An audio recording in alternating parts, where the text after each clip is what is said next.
Hello everyone, welcome to today's class. আমরা গতদিন পর্যন্ত আমাদের ম্যাথের কম্বিনেশন, পারমুটেশন এগুলো নিয়ে কথা বলতেছিলাম। আমাদের পারমুটেশনের একটা বড় অংশ মোটামুটি শেষ হয়ে গেছে, সেখানে আমরা চক্রবিন্যাস নিয়ে আলোচনা করে ফেলছি। কিছু ম্যাথ আমাদের বাদ ছিল, সেগুলোর কারণ হচ্ছে যে আমরা কম্বিনেশন নিয়ে এখনো আলোচনা করিনি, সে কারণে। তাহলে কম্বিনেশন জিনিসটা কি বা সমাবেশ আমরা বাংলায় যেটাকে বলি, তো সেটা সম্পর্কে একটু ক্লিয়ার ধারণা থাকা আমাদের দরকার, যেহেতু অলরেডি আমরা এই ম্যাথগুলোতে চলে আসছি যেখানে হচ্ছে এই সংকেত দেওয়ার কাহিনী টাহিনী আছে। তো সেগুলাতেই একটু আলোচনা করে দেখি। যেমন তোমাদেরকে আমি একটা ছোট্ট উদাহরণ দেওয়ার মাধ্যমে শুরু করতে পারি, যে ধরো একটা 16টা মানুষ আছে আর কি। 16 জন থেকে 11 জন নিয়ে কতভাবে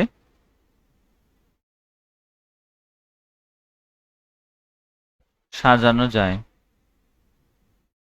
সাজানো যায় 16 জন থেকে 11 জন নিয়ে কতভাবে সাজানো যায়, বলো তো কি হবে এটা?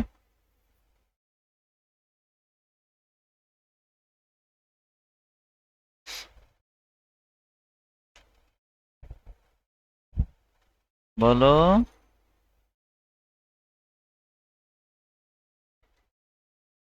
হ্যালো। আর কয়জন করে? 16 জন থেকে 11 জন।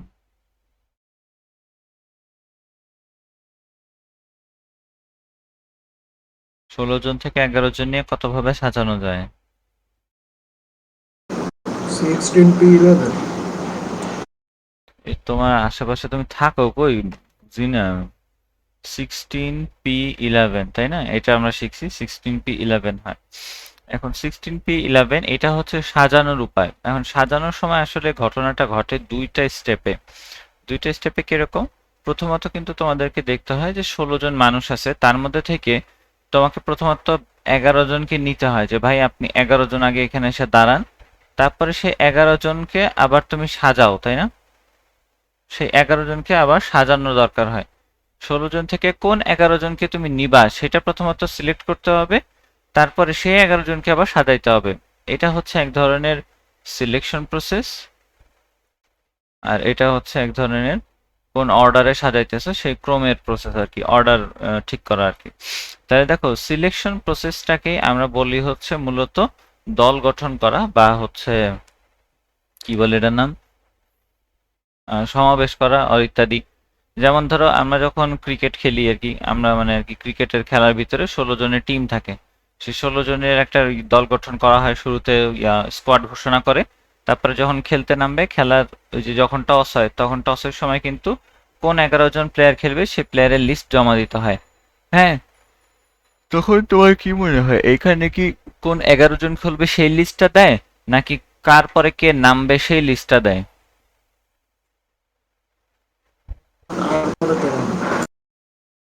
যারা খেলবে। হ্যাঁ, যারা খেলবে সেই লিস্টটা দেয়। আহনাফ, তুমি কথাই কইও না, কি অবস্থা তোমার ওইখানে? কই আছো তুমি?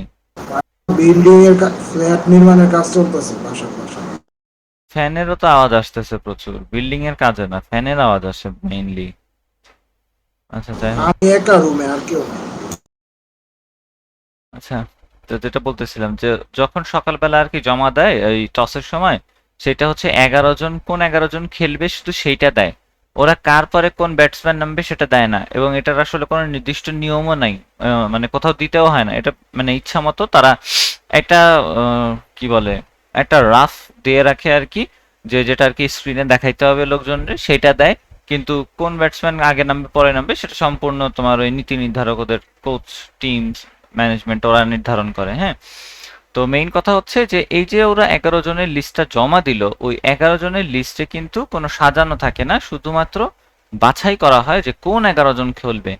এই যে বাছাই করার প্রসেসটা শুধুমাত্র 11 জন, যাদেরকে আসলে আমরা চিন্তা করতে পারি বস্তার মতন করে, যে 16 জন থেকে তারা একটা বস্তার ভিতরে 11 জনকে নিল, তারা 11 জনকে একটা বস্তার ভিতরে নিল, তারপরে এই বস্তার ভিতরে বিন্যাসটা করলো।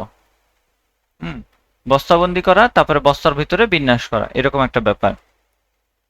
তো কাদেরকে বস্তাবন্দি করতেছে? সেই 11 জনকে। তো সেই 16 থেকে 11 জনকে বস্তাবন্দি করার প্রসেসটাকে আমি কি বলতেছি? বাছাই করা। আচ্ছা বলো তো, এই স্টেপটার কথা নয় বাদ দিলাম, এই স্টেপটা কি আমরা নির্ণয় করতে পারি, তাই না? 11 জন প্লেয়ার একটা বস্তার ভিতরে আছে, এটাই তো সিচুয়েশন এখন। একটা লিস্টের ভিতরে 11 জন প্লেয়ার আছে, তাদেরকে আমি হচ্ছে ক্রমান্বয়ে সাজাবো আর কি, সামনে পিছনে আগে পিছে করে।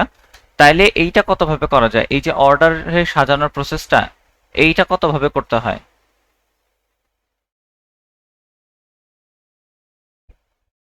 বলেন?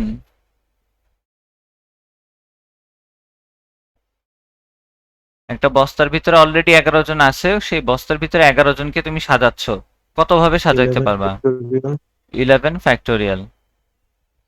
11 ফ্যাক্টোরিয়াল। আমরা জানি যে এই দুইটা ঘটনা একসাথে যখন ঘটে, সিলেকশন এবং অর্ডার, দুইটা ঘটনা একসাথে ঘটে আমরা কি পাই? 16p11। হ্যাঁ, টোটাল রেজাল্টটা কিন্তু 16p11। তার মধ্যে আমরা দেখলাম যে এইটুকু অংশ হচ্ছে 11 ফ্যাক্টোরিয়াল, এবং এইটুকু অংশকে আমি বলতেছিলাম সমাবেশ অথবা বাছাই, তাই না? বা হচ্ছে কম্বিনেশন। তাহলে এটার নাম দিলাম হচ্ছে বাছাই, বা আচ্ছা বাছাই হোক। তাহলে আমরা বলতেছি বাছাই যতভাবে করা যায় সেই শতগুলো সংখ্যা, বাছাই যতভাবে করা যায় সেই সংখ্যা এবং 11 ফ্যাক্টোরিয়াল গুণ করলে পাওয়া যাবে হচ্ছে 16p1। ওয়ান তো না, 11, 16p11, তাই না? তাহলে বাছাইটা আসলে কতভাবে করা যায় বলতে পারি আমরা? ওইটাকে পারমুটেট করে সেটাকে যদি আবার কতটা প্লেয়ার নিতেছি সেটা দিয়ে ভাগ করে দেই, তাইলেই তো, তাই না? আচ্ছা, এটাকে এখন একটু সুন্দরভাবে লেখা যায় যে 16p11, এটার মানে কি আমরা শিখছিলাম যে যদি npr দিয়ে লিখি তাহলে এটা হচ্ছে npr divided by r factorial বলা যায়। ঠিক আছে, বলো ঠিক কি না? এই জিনিসটাকে আমরা বলে থাকি হচ্ছে কি এনসিআর, এই যে সমাবেশ করা, এই অংশটাকে আমরা npr ডিভাইডেড বাই r ফ্যাক্টোরিয়ালকে বলে থাকি এনসিআর। তাহলে npr এবং এনসিআর এর মধ্যে একটা সম্পর্ক পাওয়া গেল। আচ্ছা, জি ভাই। আর একটা জিনিস, তাহলে এনসিআর এর ভ্যালুটা কিভাবে দেখা হয়? এনসিআর মানে হচ্ছে এনপিআর ডিভাইডেড বাই আবার আর ফ্যাক্টোরিয়াল। তাহলে এনপিআর কি ছিল? এনপিআর ছিল N factorial divided by N minus R whole factorial, এবং এইটার সাথে আর একটা জিনিস দিয়ে ভাগ দিতেছি, সেটা হচ্ছে এবার নতুন করে একটা আর ফ্যাক্টোরিয়াল আসছে, মনে থাকবে? বুঝতে জি পারছি ভাই। ঘটনাটা কিভাবে ঘটাইলাম? এটা হচ্ছে বাছাইয়ের প্রসেস। তারপরে ওই বাছাই করার পর যতজন আছে আমার কাছে তাদেরকে নিয়ে অর্ডার, মানে অর্ডারে সাজাইলে দেখা যায় 11 ফ্যাক্টোরিয়াল হয়, যতজনই আমি কাজ করতেছি। তাইলে এইটা যদি আমি এই পারমুটেশন থেকে ভাগ করে দেই তাহলে হচ্ছে আমি বাছাইয়ের মানটা পেয়ে যাব, কতভাবে বাছাই করা যায়।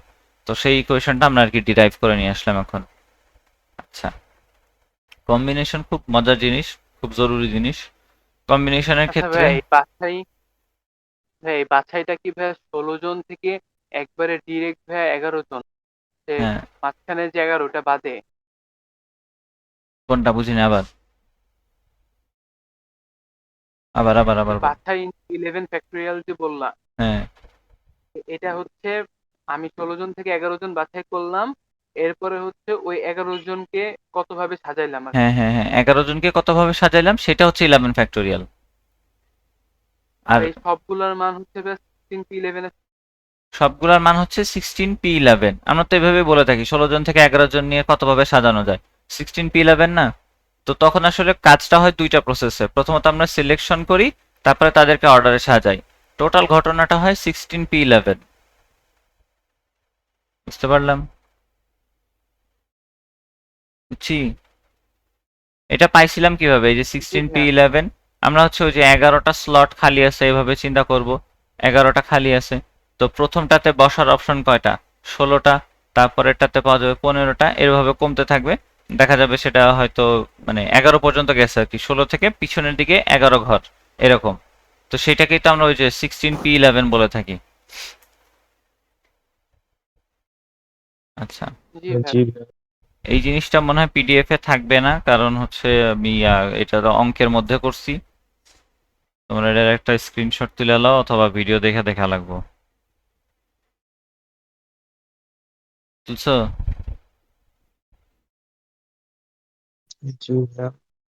আচ্ছা, এটা মুছে দিলাম, এর কোনো কাজ নেই আর।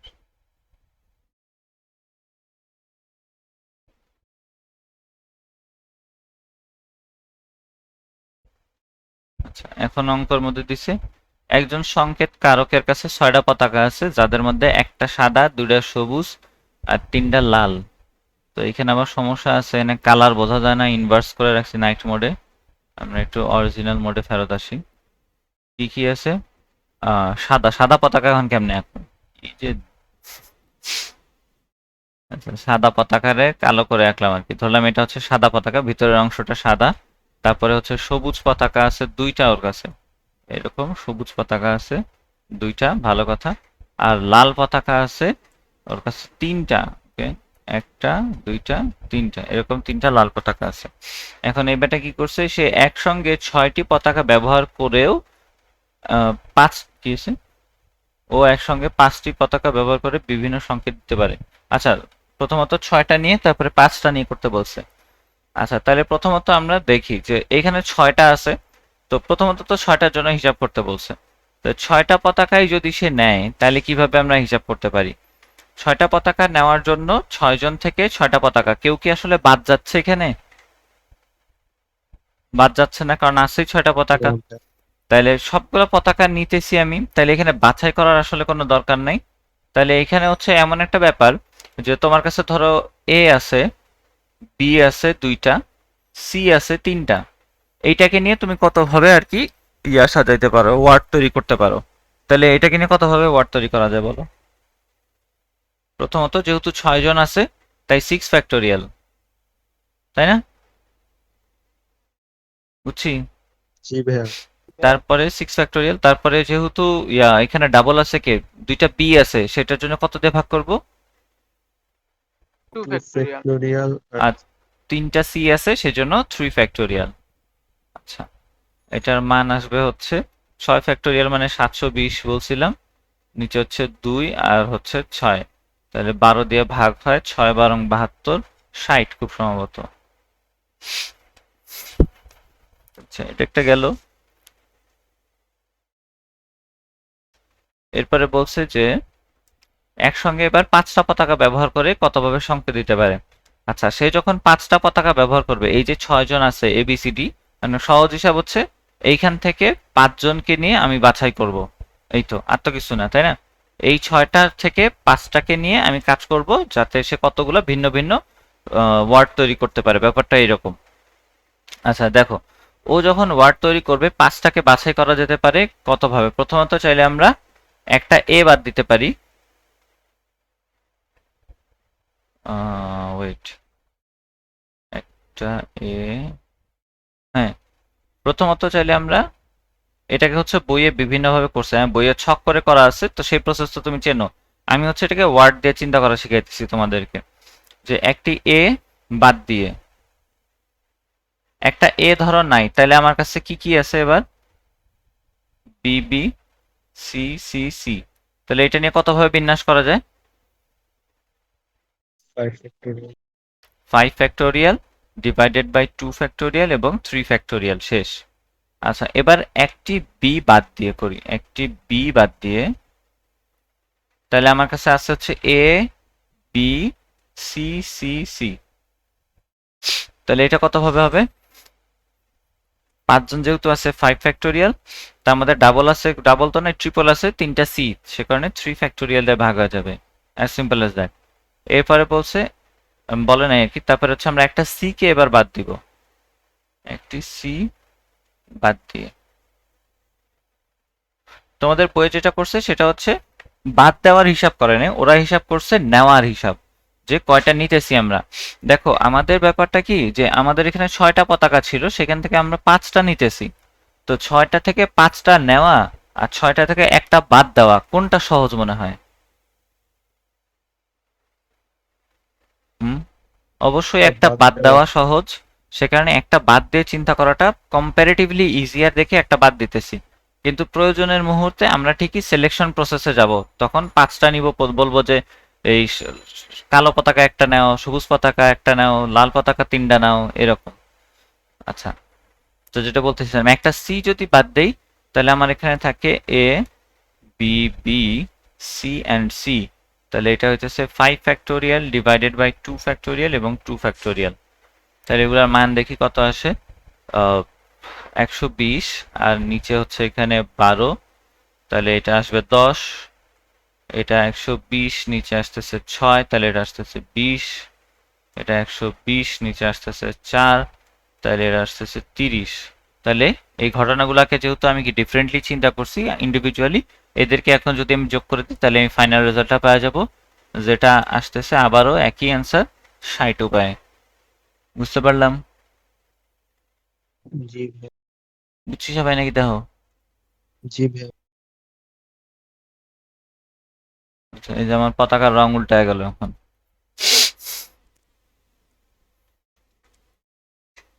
আচ্ছা, এটা গেল 38, এবার 29 নাম্বার, সরি 39-এ বলছে। আচ্ছা ভাইয়া, তাহলে কি লাস্টে কি 60 আর 60 যোগ করা লাগবে? না না না, এটা আলাদা কোশ্চেন, দুইটা আলাদা কোশ্চেন। এটা এটা ওই যে লেখে নাই ঠিক মতো আর কি, কোশ্চেন দুটো আর কি আলাদা।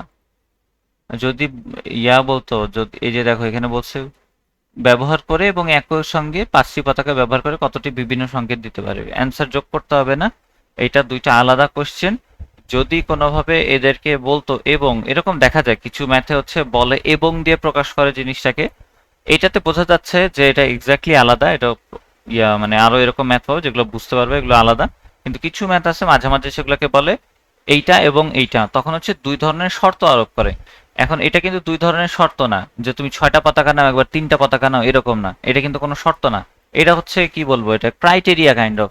যে তোমাকে 6টা পতাকা নিতে হবে, সেটা নিয়ে যতভাবে বিন্যাস সেগুলো বের করো, 5টা নিয়ে কতভাবে বিন্যাস সেটা বের করো। ঘটনা দুটা পুরোপুরিভাবে ডিফারেন্ট, এদেরকে যোগ করার কোনো দরকার নেই। যোগ হবে হচ্ছে এই যে এগুলা 5টা নিয়ে, 5টার ভিতরে ভাঙাচোরা করছি তাই এগুলাকে যোগ করছি। তো একই সংকেত কারক একটির উপর আরেকটি সাজানো 4টি পতাকা নিয়ে কতগুলো বিভিন্ন সংকেত আচ্ছা তৈরি ভাইয়া, করতে পারবে? হ্যাঁ। ও, এই যে যে একটা একটা করে বাদ দিলাম, এটা কি আমি এভাবে দিতে পারি না? 6 P5 দিতে পারি না? বুঝিনি আবার।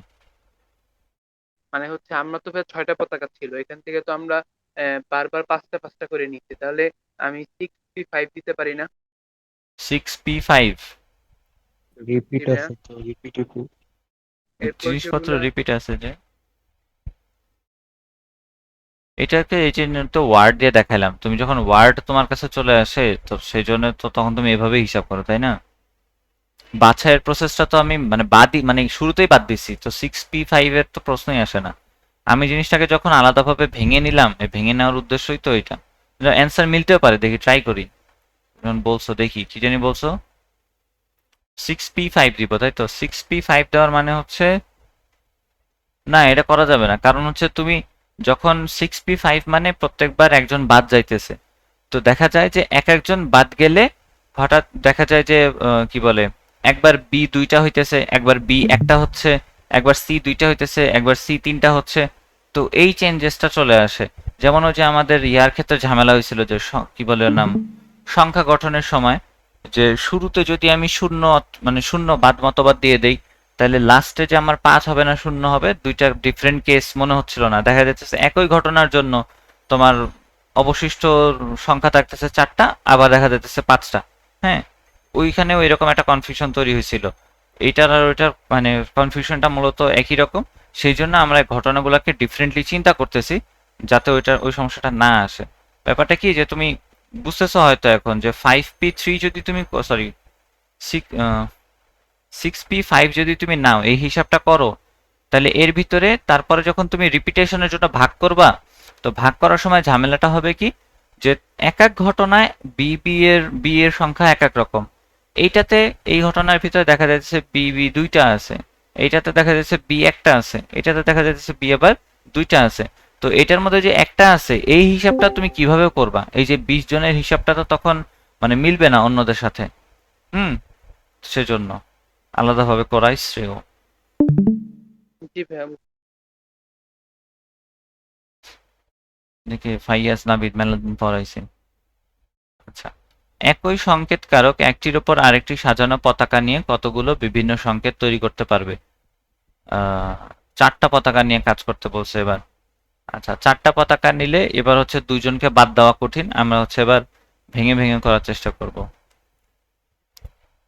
তাহলে ধরলাম সাদা পতাকা হচ্ছে একটা, সবুজ পতাকা হচ্ছে দুইটা আছে, এবং লাল পতাকা আছে 3টা। আমার সংকেত সংখ্যা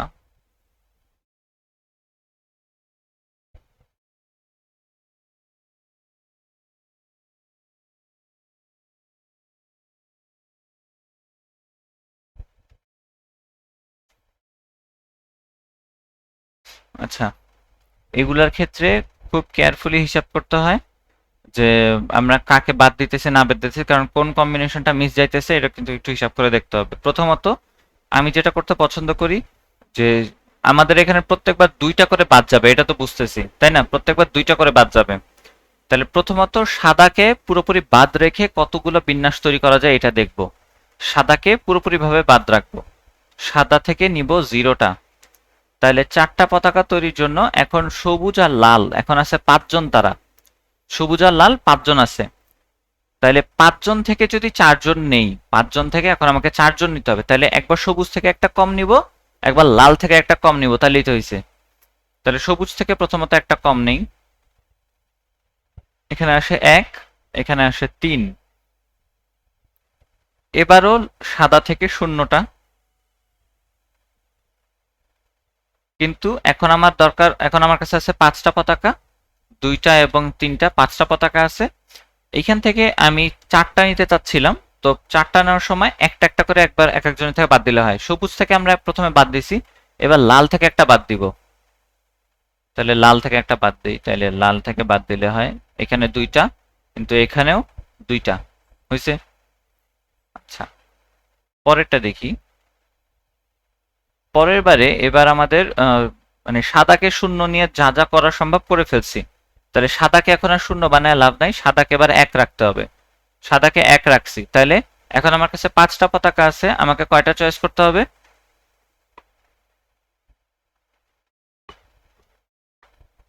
ওই ভাই 4টা। তিনটা আমাকে এখন 3টা চয়েস করতে হবে, 3টা।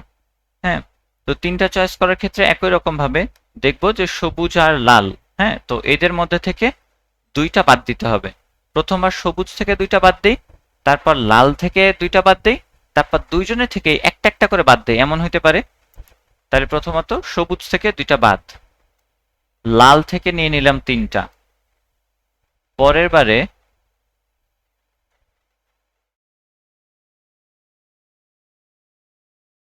সাদা থেকে একটা, এবার আমার আবারও 3টা দরকার।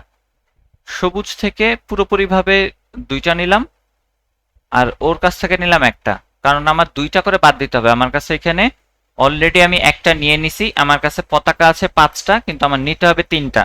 আমি 2টা বাদ দিতেছি, প্রথমবার সবুজ থেকে 2টা বাদ দিলাম, তাই 0। পরের বার লাল থেকে 2টা বাদ দিলাম, তাই 1। আচ্ছা, এবার কি করব?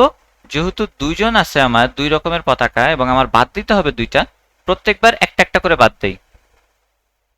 তাহলে ওই ওর কাছ থেকে আসে, এগুলো কি আবার, এগুলো ইংলিশে লিখছি, ওখানে আবার বাংলা লেখা কেন? এটা হচ্ছে একটা, ওর কাছ থেকে নিলাম একটা, ওর কাছ থেকে আবার একটা বাদ দিলাম, তার মানে 2টা। এইভাবে হইতে পারে, আর কোনোভাবে এটার হিসাব করা সম্ভব। তাহলে এবার এদের ক্যালকুলেশন। এখন দেখি সংকেত সংখ্যা, এখানে আমার কাছে 4টা পতাকা আছে, তার মধ্যে কয়টা একই রকম? প্রথমবার একদম প্রথম রোতে তিন 3টা একই রকম, 3 ফ্যাক্টোরিয়াল দিয়ে 3টা ভাগ হয়ে একই যাবে। রকম। এটার মান 4 ফ্যাক্টোরিয়ালের সমানই হয়, 24 হবে, এখান থেকে পাবো 24।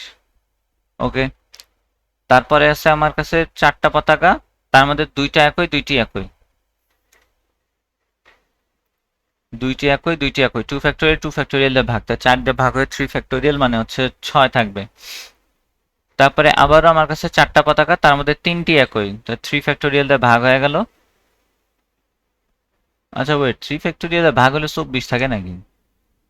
4 হবে না? সেটাই তো, আমি পি করতেছি, 4p3 এমনি করতেছি। 4, এটাও 4। ওকে, তারপরে হচ্ছে এটা 4 ফ্যাক্টোরিয়াল, তার মধ্যে 2টা সবুজ আছে, 2 ফ্যাক্টোরিয়াল দিয়ে ভাগ হবে, তাহলে 24-এর অর্ধেক 12। তারপরে হচ্ছে 4 ফ্যাক্টোরিয়াল, কিন্তু যেহেতু 2টা কি আছে, লাল আছে, তাই 2 ফ্যাক্টোরিয়াল দিয়ে ভাগ, তাহলে আবারও 12।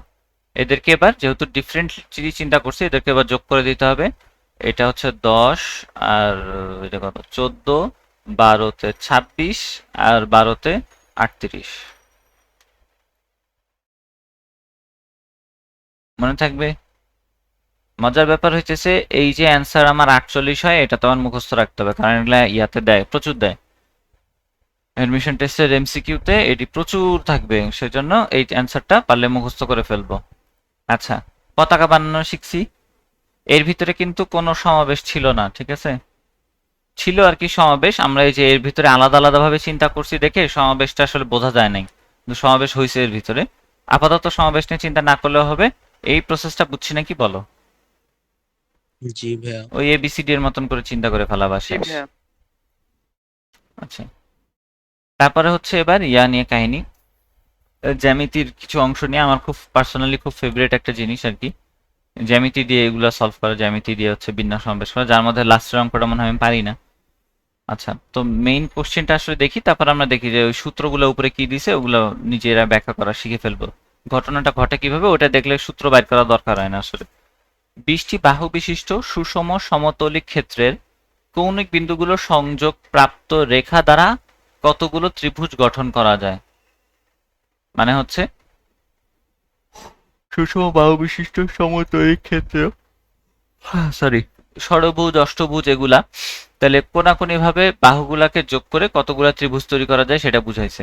হুম, তাহলে যেমন ধরো 20টার কথা বলে দিয়েছে, 20টি, তাহলে আমরা দেখি এমনিতে 4টা নিয়ে 5টা নিয়ে কেমনে তৈরি করা যায়। ধরো তোমার কাছে 4টা আছে, এরকম 4টা, মানে 4টা বিন্দুতে তোমাদের এখানে একটা বহুভুজ বানায় দিছে। তো সেই বহুভুজটা দেখতে হবে কিরকম, এইরকম এইরকম এরকম, তো চতুর্ভুজ এটা আর কি। তাহলে সেই চতুর্ভুজ নিয়ে কয়টা ত্রিভুজ তৈরি করা যায় এটা জিজ্ঞেস করা হয়েছে প্রথমত, বিভিন্ন বিন্দুগুলো যোগ করে। তো ধরো 4টার জন্য প্রথমত 2টা হইলো, এখানে আরো একটা এরকম হইতে পারে। তো টোটাল কয়টা ত্রিভুজ আঁকানো হয়েছে এখানে বলো তো? শুধুমাত্র শীর্ষবিন্দুগুলাকে টাচ করছে 8টা ভাইয়া। এরকম, শুধু শীর্ষবিন্দুগুলাকে টাচ করা এরকম 8টা। হয় বেটা। তুমি আবারও বলতেছো এই যে এই বিন্দুটা কাউন্ট হবে না, মাঝখানে বিন্দুটা, ছেদ বিন্দু নাই, শুধু শীর্ষবিন্দু ও নিয়ে। হচ্ছে ভাইয়া 4। 4টা। প্রথমত এই কর্ণটা ওকে 2টাতে ভাগ করছে। হুম, তারপর যদি এই কর্ণটা, এখন তো 2 ভাগে 2টা ত্রিভুজ তৈরি হয়েছে দেখা যাচ্ছে একটা একটা কর্ণের জন্য। আমি যদি আর একটা কর্ণ আঁকি তাহলে এখানে আরো 2 ভাগে ভাগ করা যাবে, তার মানে টোটাল 4টা আর কি। এর থেকে বেশি কর্ণ আঁকা পসিবল না, সে কারণে আমরা এর থেকে বেশি আগাইতে পারতেছি না। পঞ্চভুজের ক্ষেত্রে কর্ণের সংখ্যা আরেকটু বেশি হবে, সেগুলো নিয়ে কাজ করলে হবে। এখন ব্যাপারটা আসলে কি, যে একটা এইভাবে যদি ছড়ানো ছিটানো থাকে অনেকগুলা বিন্দু, যারা যাদের মধ্যে কোনো তিনটা, যে কোনো তিনটা হচ্ছে কোনো একই সরলরেখার উপরে নাই, এরকম ভাবে যদি থাকে, তাইলে আমরা এইখান থেকে যদি একটা ত্রিভুজ বানাইতে চাই, তাহলে আমাদেরকে ত্রিভুজের জন্য আসলে কি দরকার? 3টা বিন্দু দরকার না, 3টা ভার্টেক্স দরকার। সে 3টা ভার্টেক্স হতে পারে তুমি এইটা এইটা এইটা নিতেছো, সে 3টা হতে পারে এইটা এইটা এবং এইটা নিতেছো, তারপরে হতে পারে এইটা এইটা এবং এইটা নিতেছো। এরকম ভাবে অনেকগুলো ত্রিভুজ তৈরি করতে পারি আমরা। কিন্তু দেখো খেয়াল করে যে এই ত্রিভুজগুলো তৈরি হওয়ার সময় প্রত্যেকবার আমাকে শুধুমাত্র 3টা বিন্দু চয়েস করতে হয়েছে, আর কি কোনো কাজ আছে? না হুম, না ভাইয়া। ভাইয়া।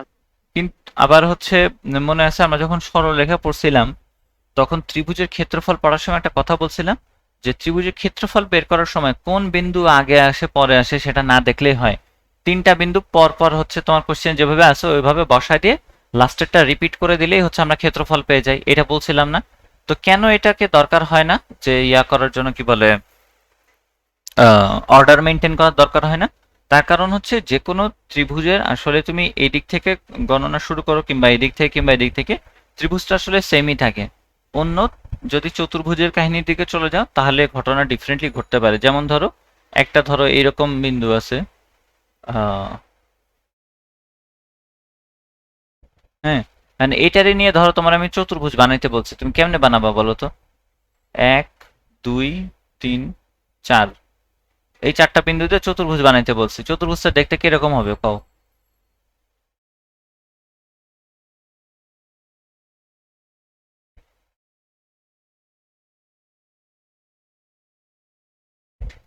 দেখো তো এরকম হইতে পারে কিনা, অনেকভাবে আঁকা যায় আর কি। তো এটা আসলে কি চতুর্ভুজ হয়েছে যদিও, কিন্তু আসলে চতুর্ভুজের মানে চেহারার কাছাকাছি তো যায় নাই আর কি। হ্যাঁ, ভিতরের কোণ যদি তুমি হিসাব করো এদের কোণের সমষ্টি কিন্তু তুমি 360ই পাবা। 360, 360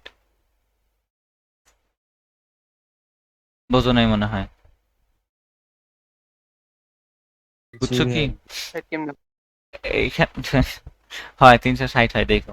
তো যদিও একটা বিদঘুটে চেহারা আসছে, তো চতুর্ভুজ কোনো রকমে হয়েছে, কিন্তু যদি তুমি পঞ্চভুজ ষড়ভুজ ওগুলোর কথা চিন্তা করো, তখন কিন্তু এত ইজিলি তোমার 6টা বিন্দু 5টা বিন্দু চয়েস করে নিলেই হবে না। কিন্তু ত্রিভুজের ক্ষেত্রে শুধুমাত্র 3টা বিন্দুকে চয়েস করতে পারলেই তাদেরকে নিয়ে আমরা ত্রিভুজ গঠন করে ফেলতে পারি। তাইলে এইখানে তো আরো সুন্দরভাবে দেওয়া আছে, এরকম তো বিদঘুটে পজিশনে ছিল না। আমাদের যেহেতু বলছে যে 20 বাহু বিশিষ্ট একটা মানে বহুভুজ আর কি, তাহলে 20 বাহু বিশিষ্ট বহুভুজ নিশ্চয়ই এরকম ভাবে ছড়ায় ছিটায় 20টা বিন্দু আছে, সহজ হিসাব এইভাবে হয়তো 20টা বিন্দু আছে। তাহলে এই 20টা বিন্দু থেকে আমি যদি শুধুমাত্র 3টা বিন্দু চয়েস করি, 3টা বিন্দু থেকে আমি কি তৈরি করতে পারবো? আহ ত্রিভুজটা তৈরি করতে পারবো। আচ্ছা, 3টা বিন্দু আমি চয়েস করার কথা বলতেছি, বারবার বাছাই করার কথা বলতেছি, এবং বলতেছি সেখানে কোনো অর্ডার ইম্পর্টেন্ট না। ত্রিভুজের জন্য যে কোনো 3টা বিন্দু যদি আমি নেই, সে কোন 3টা বিন্দু কত অর্ডারে নিলাম সেটা ইম্পর্টেন্ট না, কারণ তারা আলটিমেটলি আমার ত্রিভুজ দরকার। আমার এ বি সি নেই আর সি বি এ বের করি অথবা বি সি এ বের করি, কোনো কথা নেই, আমাদের আলটিমেটলি একটা 3 বাহু বিশিষ্ট আবদ্ধ ক্ষেত্র থাকলেই হয়েছে। তাহলে 20টা বিন্দু থেকে যদি তুমি 3টা বিন্দু বাছাই করতে পারো, তাহলেই তো আমাদের ত্রিভুজের সংখ্যা পেয়ে যাওয়া যায়। তাহলে 20টা বিন্দু থেকে 3টা বিন্দু কতভাবে বাছাই করা যায়? তাহলে এটা হবে 20C3। সি কেন আসলো? তার কারণ ওই যে বললাম এখানে অর্ডারটা ইম্পর্টেন্ট না, যেটা এবিসি নাকি বিসিএ, মনে থাকবে? বুঝছি। জি ভাইয়া। এই জন্য দেখো তোমাদেরকে এখানে সূত্রের ভিতরে দিয়ে রাখছে এই যে 2 নাম্বার সূত্রটা, যে n সংখ্যক কৌণিক বিন্দু থেকে গঠিত ত্রিভুজের সংখ্যা। কৌণিক বিন্দু বলতে ওই যে ভার্টেক্স গুলো বুঝাইতেছে, শীর্ষবিন্দু আর কি ওই বহুভুজের। তো সেই শীর্ষবিন্দুর বিন্দু নিয়ে গঠিত ত্রিভুজের সংখ্যা হচ্ছে NC3। আমাদের কয়টা বাহু ছিল? 20টা বাহু, তাই হচ্ছে 20C3। বুঝতে পারলাম? আচ্ছা, ভালো কথা। এরপরে বলছে, এটা আবার কি? হ্যাঁ, কোন সমতলে অবস্থিত n সংখ্যক বিন্দুর মধ্যে m সংখ্যক সমরেখ, আচ্ছা, বাকিগুলো যে কোনো 3টে অসমরেখ ওই বিন্দুগুলো সংযোগ করে সরলরেখা ও কতগুলো ত্রিভুজ পাওয়া যায়। আচ্ছা, এটা কি অন্য একটি সংখ্যা দিয়ে আমাদেরকে হিসাব করে নেওয়া ভালো? ধরো আমাদেরকে n এর মান ধরে নিলাম আমরা 10, আর m এর মান আমি ধরে নিলাম 4। ঠিক আছে, তার মানে কি প্রশ্ন অনুযায়ী কোন সমতলে 10টি বিন্দু আছে যার মধ্যে 4টি বিন্দু সমরেখ। 4টা বিন্দু সমরেখ মানে তারা আর কি চোখের দেখায় আমরা বলতে পারি যে তারা একই সরলরেখার উপর অবস্থিত, এরকম। তারা একই সরলরেখার উপরে অবস্থিত, এবং বাকি যেই 4জন আছে, বাকি যে 6জন, তারা হচ্ছে ছড়ায় ছিটায় আছে, তারা কোনোটাই হচ্ছে যে কোনো 3টা সমরেখ নাই, এই কথাটাতে বলছে, তাই না? এই যে 6টা এঁকে ফেলছি, ওরা বলতেছে যে বাকিগুলোর যে কোনো 3টি অসমরেখ, মানে সমরেখ নয়। তার মানে বাকি 3টা কোনোটাই একটা সরলরেখার মধ্যে পড়ে না আর কি। কিন্তু এই 4জনকে দেখা যায় তারা একই সরলরেখার উপরে বসে আছে। তাহলে এদেরকে নিয়ে কতগুলো রেখা এবং কতগুলো ত্রিভুজ তৈরি করা যায় সেটা জিজ্ঞেস করছে। তাহলে একটু দেখি। প্রথমত, জানি না অ্যান্সার হবে নাকি আমার, ঠিক মতো বাইরে হবে নাকি। সরলরেখার কথা চিন্তা করি, হ্যাঁ, সরলরেখা একটু ভেঙে নেই। না দাঁড়াও, একটু ভাঙার কি দরকার? না, ভাঙার দরকার নেই। প্রথমত চিন্তা করে নিই যে সরলরেখা তৈরির জন্য আমার বিন্দুগুলো নেওয়া হয় কিভাবে। ধরো ছড়ানো ছিটানো ভাবে এরকম 10-12টা বিন্দু আছে, হ্যাঁ। তাহলে একটা সরলরেখা তৈরির জন্য, ত্রিভুজ তৈরির জন্যই আমরা দেখলাম অর্ডারের প্রয়োজন নাই। সরলরেখার আদি বিন্দু আর শেষ বিন্দু তো আমার নির্ণয় করার দরকার নাই, যে আমি এ থেকে বিতে গেলাম নাকি বি থেকে এ তে আসলাম। সরলরেখা তো যা ছিল তাই থাকবে, তাই না? এই রেখাটার আমি যদি বলি এইটা শুরু আর যদি বলি এইটা শুরু, এটার মধ্যে কোনো পার্থক্য আছে? দিন শেষে তো আমি একই সরলরেখা পাইতেছি।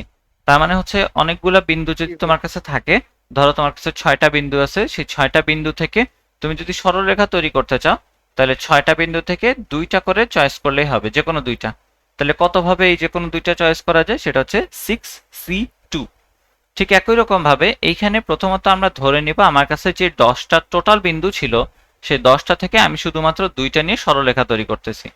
এটাকে আমরা বলবো রেখার সংখ্যা। রেখার সংখ্যা প্রথমত 10টা আছে, 10টা থেকে আমরা প্রত্যেকবার 2টা নিয়ে কাজ করলাম, 10টা থেকে 2টা নিয়ে আমরা হচ্ছে সরলরেখা তৈরি করলাম। দেখো তো এর ভিতরে এই সরলরেখাটা ইনক্লুডেড কিনা, এই যে এইটুকু, এই দুইজন, কিংবা জি এই দুইজন, এরা সবাই কিন্তু ইনক্লুডেড, কারণ আমি 10টা বিন্দুর কথাই বলছি। এদের মধ্যে এই রেখাটাও ইনক্লুডেড, এই রেখাটাও ইনক্লুডেড, কিন্তু এরা কি আসলে আলাদা কোনো রেখা? এইটুকু এবং এইটুকু এরা আলাদা রেখাংশ, কিন্তু এরা কিন্তু আলাদা কোনো সরল রেখা না, তাই না? কথাটা জি বোঝো ভাই। নাই মনে হয়। তার মানে হচ্ছে তো ভাই এই, 10টা বিন্দু দেওয়া আছে। হ্যাঁ, না না, এন সংখ্যক বিন্দু দেওয়া আছে, আমি 10 ধরে নিছি, তারপরে ওই 10কে আবার এন দিয়ে রিপ্লেস করে দিব পরে। এটা তো বোঝানোর জন্য আপাতত করতেছি, এটা তো মুখস্থ সূত্র, বুঝছো? জি ভাই।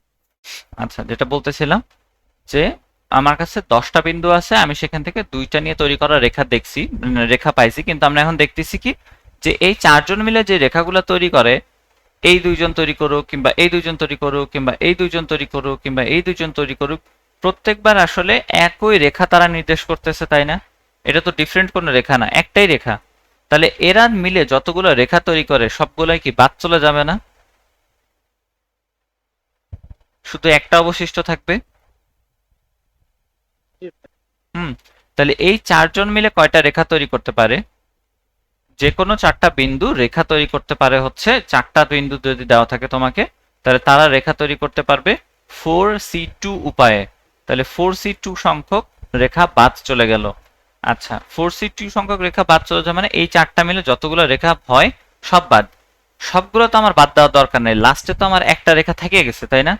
আমি কিন্তু 4টা নিয়ে যতগুলো রেখা তৈরি হয় সেটা যদি বাদ দেই, তার মানে কিন্তু লাস্টে যে একটা রেখা ছিল, মানে মেইন যে রেখাটা, সেটাও বাদ চলে যাচ্ছে আমার হিসাব থেকে। কিন্তু সেটাকে তো আমি বাদ দিতে চাচ্ছি না, ওই 4টার বদলে শুধুমাত্র একটা রেখা নির্দেশ করবে, সেই একটার জন্যই আমরা এখানে একটা +1 দিয়ে দিব। বুঝতে পারলাম? বুঝছি। এখন যদি আমি রিপ্লেস করি, যে আমার কাছে n সংখ্যক বিন্দু দেওয়া ছিল, তাই তাদের নিয়ে রেখা তৈরি হয় nc2, এম সংখ্যক রেখা, এম মৃদুলের এম সংখ্যক রেখা সমরেখ, সেই কারণে তাদেরকে নিয়ে তৈরি হওয়া রেখাগুলো বাদ চলে যায়, কিন্তু তারা নিজেরা একটা সম্পূর্ণ সরলরেখা নির্দেশ করে, তার জন্য একটা +1। বুঝতে পারছি?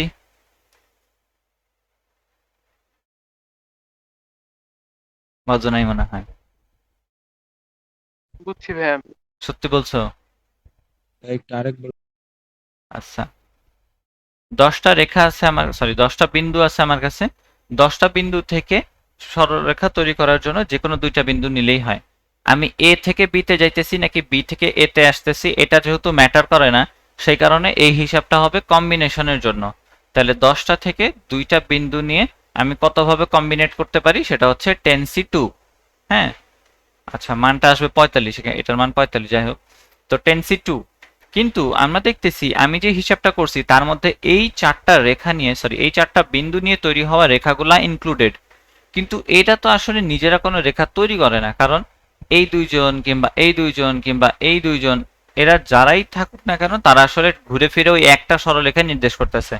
এরা আলাদা আলাদা রেখাংশ, কিন্তু এটা সরল রেখার বিচারে কিন্তু এরা একই। ঠিক আছে, তাহলে এই 4জন মিলে কতগুলা সরলরেখা তৈরি করা যায় সেটাকে আমি বাদ দিয়ে দিছি 4c2। কিন্তু তাদেরকে যখন আমি বাদ দিলাম, তাহলে কিন্তু এই 4টা বিন্দু পুরোপুরিভাবে বিলুপ্ত হয়ে গেল।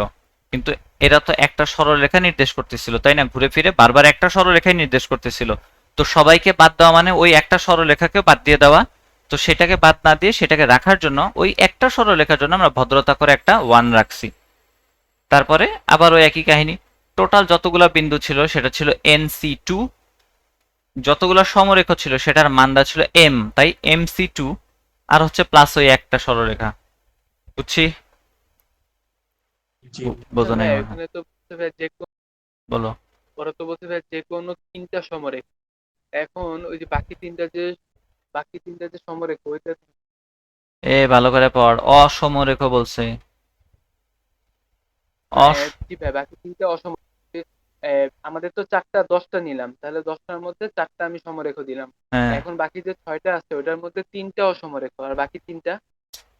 বাকিগুলোর যে কোনো 3টা, শুধু 3টা না, যে কোনো 3টা, মানে তুমি এই 6টা থেকে তুমি যে কোনো 3টা যদি নাও প্রত্যেকবারই তারা অসমরেখ হবে, এটা বুঝাইছে। যে কোনো 3টা নিলে অসমরেখ হবে, তার মানে হচ্ছে এখানে মানে কোনো রেখাই আসলে একই সরলরেখায় নাই, কোনো বিন্দুই একই সরলরেখায় নাই উপরে 6টার মধ্যে, বুঝছি?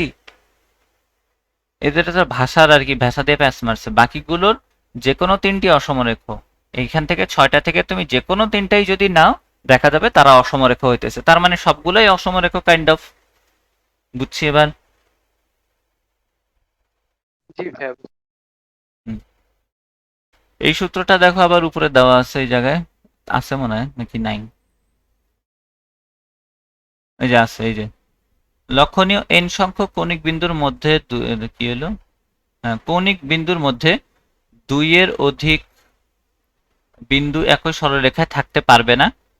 2 এর অধিক বিন্দু একই সরলরেখায় থাকতে পারবে না, কারণ ওই যে তারা 3টা ওই যে একই লাইনে চলে আসে। যদি n সংখ্যক কৌণিক বিন্দুর মধ্যে x সংখ্যক বিন্দু সমরেখ হয়, এই কোশ্চেনটাই আমাদেরকে দিছে হচ্ছে n এবং m দিয়ে সমরেখ হয়, তাহলে গঠিত সরলরেখার সংখ্যা nc2, ওই যে বের করলাম আমরা। তারপরে আমরা বের করছি mc2, ওটাকে বলছে xc2, x মানে হচ্ছে যারা একই সরলরেখা আছে যে কোনো একটা বিন্দু, xc2 প্লাস 1, প্লাস 1 কেন, ওই যে সেই লাস্টের সরলরেখাটা, এই সূত্রটা এখানে দিয়ে রাখছে, এটা মুখস্থ। আচ্ছা, ত্রিভুজের সংখ্যা, ত্রিভুজের সংখ্যাটা কিভাবে হিসাব করব দেখি। ত্রিভুজের সংখ্যার জন্য এখন একই রকম ভাবে আমার কাছে এই বিন্দুগুলাই রয়েছে। ত্রিভুজ বানানোর জন্য আমরা একটু আগে দেখছি 3টা বিন্দু দরকার হয়, তাই না? ত্রিভুজ, তাহলে ত্রিভুজের জন্য আবার ওই একই রকম ভাবে হিসাব করি। আমার কাছে টোটাল বিন্দু আছে কয়টা আমরা জানি, আমার কাছে টোটাল 10টা বিন্দু আছে। 10টা থেকে যদি আমি ত্রিভুজ বানাইতে চাই তাহলে 10c3 নিলেই হয়। কিন্তু এবার যদি আমরা একটু ভিতরে অ্যানালাইসিস করি তাহলে দেখা যায় যে এই 4টা বিন্দু নিয়ে যে ত্রিভুজগুলো তৈরি হয়, 4টা নিয়ে তুমি যে কোনো 3টা বিন্দু যদি নাও, এই 3টা নাও কিংবা এই 3টা নাও কিংবা এই 3টা নাও, প্রত্যেকবারই দেখা যাইতেছে তারা আসলে শূন্য ক্ষেত্রফল বিশিষ্ট একটা ত্রিভুজ তৈরি করে, তার মানে সেটা আসলে ত্রিভুজই না। তাহলে আমরা বুঝতে পারলাম এই 4টা বিন্দু যে ত্রিভুজগুলো তৈরি করতেছে তারা হিসাব থেকে পুরোপুরিভাবে বাদ চলে যাওয়া উচিত, তাই না? তার কারণ তারা আসলে কোনো ত্রিভুজ তৈরি করে না। আবার এদের মধ্যে ছিল আগের রেখার ক্ষেত্রে, তারা রেখা তৈরি করে কিন্তু তারা ঘুরে ফিরে একটা রেখাই নির্দেশ করে, কিন্তু এরা ত্রিভুজ তৈরি করে না। এবং এমনও না যে বাকি তারা অন্য কোনো একটা ত্রিভুজকে রেফার করতেছে, তারা কিছুই তৈরি করতে পারতেছে না এই 4জন। সেই কারণে এই 4টা থেকে 3টা নিয়ে যতভাবে বিন্যাস করা যায় বা যতভাবে সমাবেশ করা যায় বা ত্রিভুজ গঠন করা যায় তারা বাদ চলে যাচ্ছে, বুঝতে পারছি? এক্সট্রা কোনো কিছু অ্যাড হইতেছে না, কারণ আসলে তারা নিজেরা যে একটা আলাদা ত্রিভুজ নির্দেশ করতেছে তা না, তারা পুরোপুরি বাদ। বলো বুঝছি না বুঝিনি? জি ভাইয়া। ভাই। এই সূত্রটা উপরেও দেওয়া আছে, এই যে এটা সরলরেখার সংখ্যা এবং ত্রিভুজের সংখ্যা nc3 মাইনাস xc3, বুঝতে পারলাম? দেখো তো এই ত্রিভুজটা কি নেওয়া গেছিল নাকি বলো তো, এই ত্রিভুজটা কি নেওয়া গেছে? জি ভাই, গেছে তো। হ্যাঁ, এই ত্রিভুজের হিসাব কিন্তু এর ভিতরে আছে, কিন্তু এই 4জনের মধ্যে যে ত্রিভুজের হিসাবগুলো সেগুলো আমরা বাদ দিয়ে দিছি।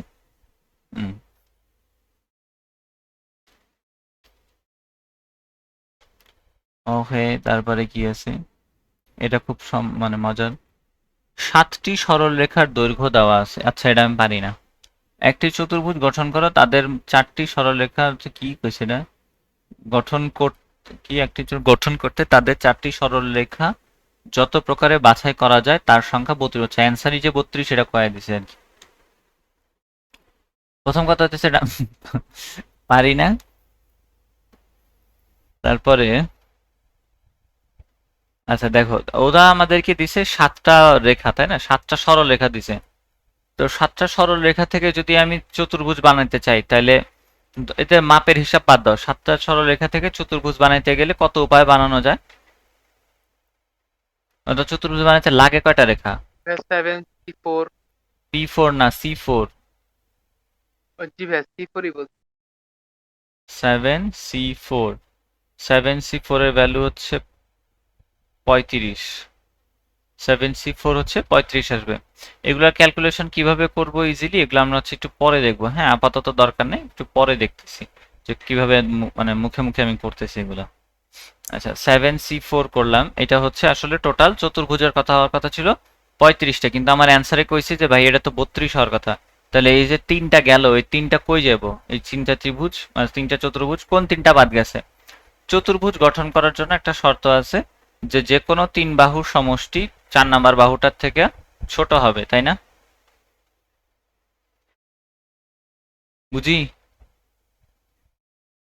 এ, জি ভাই। আচ্ছা, তাহলে এইখানে দেখো এইরকম কোন কোন কম্বিনেশন এখানে তৈরি করা যায় এই এই 1 থেকে 7 নিয়ে, যাদের ক্ষেত্রে দেখা যাবে যে এই কি বলে এই জিনিসটাকে স্যাটিসফাই করতেছে না, কিংবা হচ্ছে সমান হলেও কিন্তু হবে না। হ্যাঁ, এটা যদি ডি এর সমান হয় তাহলে কিন্তু সেটা চতুর্ভুজ হবে না, তাহলে একই সরলরেখা হয়ে যাবে আসলে। তাহলে এরকম কে কে আছে দেখো, একটা আছে হচ্ছে 1 2 3। এই জিনিসটা কিন্তু কি বলা যায়, উল্টা তো, এটা তো হচ্ছে তোমার ইয়া কি বলে 7-এর থেকে ছোট, তাই না? আর একটা আছে হচ্ছে যেটা সমান 1 2 3, এটা আবার 6-এর সমান, তাই না? 6-এর সমান কি হওয়া যাবে? না ভাই। হওয়া যাবে না। সমান হইলে আসলে একই সরলরেখার উপরে আছে বলে মনে হবে।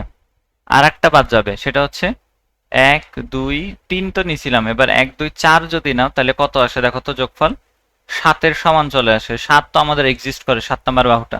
তাহলে এই তিনটা হচ্ছে আমাদের হিসাব থেকে বাদ যাচ্ছে, কারণ তারা হচ্ছে কি চতুর্থ বাহুটার সমান এবং কিছু কিছু ক্ষেত্রে চতুর্থ বাহুর থেকে ছোট আরো। যোগফলটা চতুর্থ বাহুর সমান হইতে পারবে না, ছোট হইতে পারবে না, বড় হইতে হবে। 0.1 মিলিমিটারের জন্য হইলেও বড় হইতে হবে, মনে থাকবে। এই তিনটারে বাদ দিছি আমরা, এই তিনটারে বাদ দেওয়ার কারণে 35 থেকে নেমে সেটা হচ্ছে 32-এ চলে আসছে। বুঝছি? জি ভাই। জি ভাই। আচ্ছা, এটা বুঝাইতে পারছি, এটা আমার জন্য অনেক বড় ক্রেডিট আর কি। আমি নিজেও এটা পারি না। আচ্ছা দেখি এটা পারি নাকি। এখানে কতগুলো ত্রিভুজ আছে, এগুলো হচ্ছে আমরা ছোটবেলায় 9-10-এ থাকতে অলিম্পিয়াডে বিভিন্ন জায়গায় দেখছি। 9-10-এ কিন্তু কম্বিনেশন পারমুটেশন এগুলো শেখানো হয়, হ্যাঁ, মানে অলিম্পিয়াড যারা করে। আমি শিখছিলাম আর কি, আমি ইয়াটা পারতাম, সমাবেশটা পারতাম, বিন্যাস পারতাম না ওই সময়। তো যাই হোক, মানে একটা ইয়াতে ওয়ার্কশপ থেকে শিখছিলাম। তারপরে বলছে এখানে এই ত্রিভুজটা দেওয়া আছে, বলছে কতগুলো ত্রিভুজ তৈরি করা যায়। আচ্ছা, এখানে একটা জিনিস দেখা লাগবে যে এখানে যে বিভিন্ন ত্রিভুজগুলো আছে তাদের ছেদ বিন্দুর সংখ্যা হচ্ছে প্রথমত 5টা। হুম, এটা একটু খেয়াল করি। এইখানে টোটাল যেই কৌণিক বিন্দু আছে সেই কৌণিক বিন্দু হচ্ছে 5টা, এ বি সি ডি এবং ই, তাই না? তাহলে 5টা নিয়ে কতগুলো রেখা কি ত্রিভুজ তৈরি করা যায় এটা আগে একটু দেখি। 5টা যেহেতু আছে এটা তো বুঝছি, 5টি শীর্ষ আছে, শীর্ষ নাই যদিও, 5টি ছেদ বিন্দু আছে বলতে জি পারি, ভাই, কৌণিক বিন্দু। কৌণিক বিন্দু বা ছেদ প্রত্যেকে বিন্দু। 3টা করে নিব। তাহলে প্রথমত 5টা থেকে 3টা নেই, 5C3। আচ্ছা, তার মধ্যে দেখা যাইতেছে এখানে আমরা ওই যে একটা কথা বলছিলাম যে যে কোনো তিনটি বিন্দু একই সরলরেখা থাকতে পারবে না। দেখা যাইতেছে জি ভাই, বিডিসি এবং এইডি এরা আবার একই সরলরেখার উপরে অবস্থিত। তাহলে বিডিসি তারা নিজেরা কি তিনজন মিলে হচ্ছে ত্রিভুজ তৈরি করতে পারে কয়টা? একটাই আর কি, যদিও তৈরি করে, তারপরে হচ্ছে এটাকে 3C3 লেখা হয়, যে তিনটা বিন্দু নিয়ে কতগুলা ত্রিভুজ তৈরি করতেছে তারা বাদ চলে যাবে। তার কারণ হচ্ছে যে এই ত্রিভুজটা আমার গণনার ভিতরে পড়ে না, তাই না? এটা যেহেতু একই সরলরেখায় আছে। আবার দেখো এইডি এর জন্য চিন্তা করলে আবার ওই একই কাহিনী, এইডি এই তিনটা বিন্দু নিয়ে গঠিত ত্রিভুজ সংখ্যাও বাদ দিয়ে দিতে হবে। বোঝো নাই মনে হয়? বুঝছি। এটার মান আসবে 10, এটার মান 1, এটার মান 1, সমান হচ্ছে 8। পারবো? একজন ব্রিফ করো তো। ভাই, এখানে আর কি আমার চতুর্ভুজটাতে আমার মানে কৌণিক বিন্দুর সংখ্যা হচ্ছে 5টা, যেটা হচ্ছে A B C D E. এখন আমি 5টা কৌণিক বিন্দু থেকে যেহেতু আমার ত্রিভুজ আঁকতে হবে, তো ত্রিভুজে আমার 3টা কৌণিক বিন্দু লাগে। 5টা কৌণিক বিন্দু থেকে 3টা কৌণিক বিন্দু ত্রিভুজ আঁকার উপায় হচ্ছে 5C3। এখন চিত্রে হচ্ছে আবার পিসি হচ্ছে একই সরলরেখায়, আবার এইডিও হচ্ছে একই সরলরেখায়। যেহেতু তারা একই সরলরেখায়, তারা কোনো ত্রিভুজ গঠন করতে পারবে না, এই কারণে সেগুলো হচ্ছে বাদ যাবে। তো এই কারণে হচ্ছে 3C3 -3C3 বিডিসি এর জন্য আর এইডি এর জন্য মিলে আমার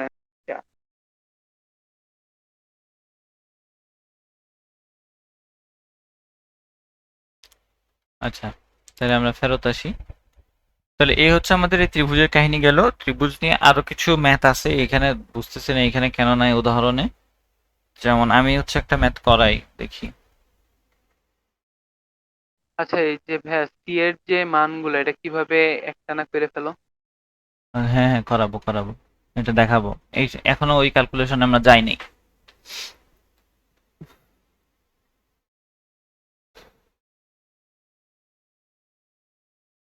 ধরো তোমার কাছে দুইটা সরল রেখা আছে, তার মধ্যে উপরে আছে 7টা বিন্দু, নিচে আছে 5টা বিন্দু। দুইটা সমান্তরাল সরল রেখা, উপরে আছে 7টা বিন্দু, এই যে, আর নিচে আছে 5টা বিন্দু, 7 আর এখানে 5। তাহলে আমাকে বুদ্ধি করে বলতে হবে যে এরা মিলে, এই যে কতগুলো 12টা আছে, এই 12টা মিলে টোটাল কতগুলা চতুর্ভুজ তৈরি করে এবং টোটাল কতগুলা কি জানি ত্রিভুজ তৈরি করে। ঠিক আছে, ত্রিভুজ আর চতুর্ভুজ।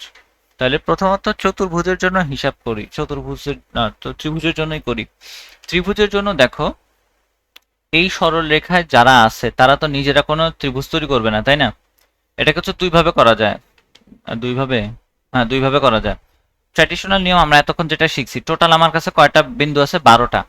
তাহলে 12টা থেকে আমি ত্রিভুজ তৈরি করতে, ট্রায়াঙ্গেলের জন্য 12টা থেকে 3টা নিলাম, 12C3 শেষ। তার মধ্যে হচ্ছে 7টা থেকে যেই কয়েকজন আসছে, মানে এই সরল রেখায় যে ত্রিভুজগুলো আসছে তাদের আমাদের হিসাব থেকে বাদ দিয়ে দিতে হবে, তাই না? হুম, বুঝি নাই। জি ভাইয়া। তাহলে তাদেরকে হিসাব থেকে বাদ দিয়ে দেবো 7C3। আবার 5টা রেখা থেকে যতগুলো আসছে সেগুলোকে আমরা বাদ দিয়ে দিব, তাহলে হবে 5C3, এগুলোও বাদ। এটা একটা সমাধান একভাবে। আরেকভাবে করা যায়, সেটা কিরকম? এটা তো তোমরা দেখছো, মানে এটা তো এতক্ষণ করলাই, তাই না? এই যে প্রসেসটা দেখালাম এটা তো এতক্ষণই করছো। আর একটা প্রসেস কি, যে আমরা হচ্ছে কি করব, নিচ থেকে ভূমি নিব এবং উপর থেকে হচ্ছে আমরা শীর্ষ কাউন্ট করব।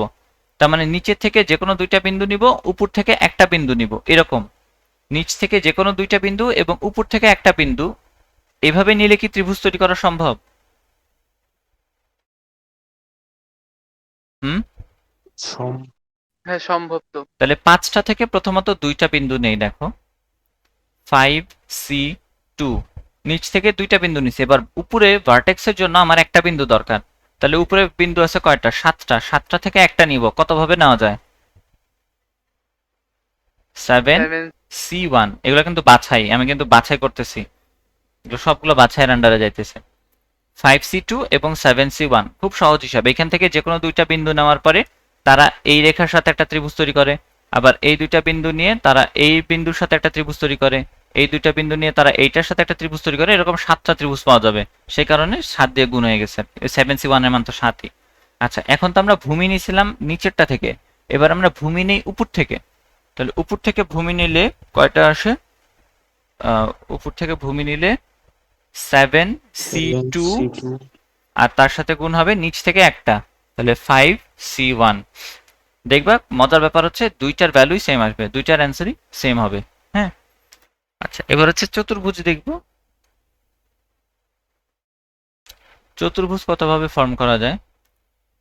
চতুর্ভুজ ফরমেশনের জন্য আমি যদি নিচ থেকে 3টা বিন্দু নেই, সেটা মিলে কি কোনো চতুর্ভুজ তৈরি করা সম্ভব হবে? নিচ থেকে 3টা, উপর থেকে একটা, চতুর্ভুজ হবে না ত্রিভুজ হবে? ত্রিভুজ হবে। হ্যাঁ, চতুর্ভুজের নিয়ত করে আমরা আঁকবো, কিন্তু দেখা যাবে সেটা হয়ে যেতেছে একটা ত্রিভুজ। আবার ওই উপর থেকে 3টা নিব, নিচ থেকে একটা নিব, ওই একই কাহিনী, দেখা যাবে চতুর্ভুজের নিয়ত করে আঁকতেছে কিন্তু হয়ে যাবে ত্রিভুজ। তাইলে আমরা একটা কাজ করি, উপর কিন্তু থেকে দুইটা দুইটা দুইটা নেই, করে নিই। নিচে থেকে দুইটা নেই, শেষ কাহিনী। 7C2 গুণ 5C2, মনে থাকবে এটা? এই ম্যাথ আসে, হ্যাঁ এই জি ম্যাথ ভাই। কিন্তু মানে প্রচুর আসবে। আচ্ছা, এরপরে আমরা হচ্ছে আর একটা জিনিস দেখি, সামিন কই গেল গা, চাইছে। এবার হচ্ছে তোমাদের ওই ক্যালকুলেশনের সুবিধা দেখি, ক্যালকুলেশনের কিছু জিনিসপত্র এখানে দেখানো যায় নাকি। প্রথমত একটা জিনিস সম্পর্কে আর কি ধারণা রাখা লাগবে, সেটা নাম হচ্ছে সম্পূরক সমাবেশ। সম্পূরক সমাবেশী আসলে একটা কথা বলে যে ওই যে তুমি সিলেকশনের প্রসেস এবং এলিমিনেশনের প্রসেস দুইটা সেম। তুমি 4টা থেকে প্রত্যেকবার 3টা বাছাই করা এবং 4টা থেকে প্রত্যেকবার একটা বাদ দেওয়া একই কথা। এটাই হচ্ছে বলে সম্পূরক সমাবেশ। সম্পূরক সমাবেশের ধারণা অনুযায়ী আমরা বলতে পারি NCA ইকুয়ালস NCB হবে যদি এবং কেবল যদি A plus B A equals to N হয়। এটাকে আমরা সম্পূরক সমাবেশ বলতেছি। যেমন 4 তো বেশি ছোট সংখ্যা, ধরো 5C2 এটা সমান কি হবে বলতো? 5C3, কারণ 2 এবং 3 যোগ করলে 5 হয়, 2 আর 3 যোগ করলে 5 হয়, সে কারণে এটা হচ্ছে সম্পূরক সমাবেশের মধ্যে পড়ে। তাহলে কোথাও যদি আমরা দেখতে পাই যে আমাদেরকে বের করতে দিছে 7C6, তো এটার জন্য এমনিতে সূত্র কি আমাদের সি এর ম্যাথগুলোর জন্য, যে 7 লিখি তারপরে সেই 7 ঘর পিছনে যাই, 7 ঘর পিছনে গেলে পুরো ফ্যাক্টোরিয়ালটাই কিন্তু লেখা হয়ে যায়। আবার নিচে 1 লিখি তারপরে 6 ঘর সামনে যাই, তারপর দেখা যায় যে ওরা দিন শেষে কাটাকাটি চলে যেতেছে, দেখা যাচ্ছে 7 আর 1 থাকে আসলে শেষ পর্যন্ত। আর সম্পূরক সমাবেশের ধারণা অনুযায়ী আমরা বলতে পারি 7C1 হচ্ছে 7C6 হচ্ছে 7C1 এর সমান। তাহলে এটা হচ্ছে 7 আর নিচে হচ্ছে 1, 7 উপায়। এমনিতেও 7 উপায়। 7C1 এর ভ্যালু 7, এটা তোমরা ইয়াতে দ্বিপদী বিস্তৃতির মধ্যে করে আসছো। আর 7C7 এর ভ্যালুও 7, তাই না? নাকি 1, সরি 7C7 এর ভ্যালু হচ্ছে 1। 7টা জিনিস থেকে 7টাকেই নিতেছি, কত ভাবে না যাবে? একভাবে সবগুলোরই নিছি আমি এইটা। আচ্ছা, এবার ক্যালকুলেশনটা কিভাবে দ্রুত করতেছি, যেমন সব থেকে কিছু মানে পপুলার কিছু জিনিস আছে, সেইটা হইতেছে তার মধ্যে অন্যতম হচ্ছে NC2। এটা প্রচুর আসে, দেখবা তোমাদের খেয়াল করে দেখবা NC2 মানটা প্রচুর বের করতে হয়। NC2 এর জন্য সূত্রটা কিন্তু এরকম, n ইন্টু n-1 এবং নিচে 1 ইন্টু 2। তাহলে আসলে আমরা কি করতেছি, n/2 ইন্টু n-1। তার মানে যদি তোমাকে জোড় সংখ্যা দেয়, ধরো তোমাকে বলছে 10C2 বের করতে, তাইলে কি করব, প্রথমত ওই সংখ্যাটা নিব এবং তার আগের সংখ্যাটা নিব, 10 নিব, তার আগের সংখ্যা নিব, যেটারে অর্ধেক করা পসিবল সেইটারে অর্ধেক করে দেব নিচে। তাহলে কত পেলাম? 10/2, 5 পেয়ে গেছি। তাহলে 5 গুণ 9 45, বুঝতে পারলাম। আচ্ছা, আর একটা হইতে পারে 9C2 যদি বিজোড় সংখ্যা হয়, তাহলে ওই একই রকম ভাবে আগের দুইটা সংখ্যা নিব, মানে 9 আর 8, এর মধ্যে যেই জিনিসটা জোড় আছে তাকে 2 দিয়ে ভাগ করে রাখবো। তাহলে 8 2 দিয়ে ভাগ হয়ে যাবে 4, তাহলে 4 নং 36। বুঝতে পারছি? জি ভাইয়া। জি ভাইয়া। বাকিগুলো সামনে আরো আমি যদি বলো। n factorial divided by n মাইনাস r factorial into r factorial এভাবে হিসাব করে ফ্যাক্টোরিয়াল ফ্যাক্টোরিয়াল কেটে কেটে যদি করি, হয় না? হয়তো এত সময় কই আছে। মানে যেমন ভাইয়া 7C6, এখন আমি 7 ফ্যাক্টোরিয়াল আর নিচে 7 মাইনাস 6 মানে 1 ফ্যাক্টোরিয়াল ইনটু ফ্যাক্টোরিয়াল, তো হ্যাঁ 7 ইনটু হয়তো 6 ফ্যাক্টোরিয়াল দিয়ে 6 ফ্যাক্টোরিয়াল 6 ফ্যাক্টোরিয়াল বুঝছি কাটা। তো, তোর দেখে ওভাবে মনে তো হয় মিলে খুব না ভাইয়া। সহজ। মিলে না মানে? কোনটা এরকম করতে গেছিলাম মিলে না, ওই যে 5C3টা করতে গেছিলাম। আচ্ছা সরি, কই গেল আমাদের এটা? 5C3 দেখি,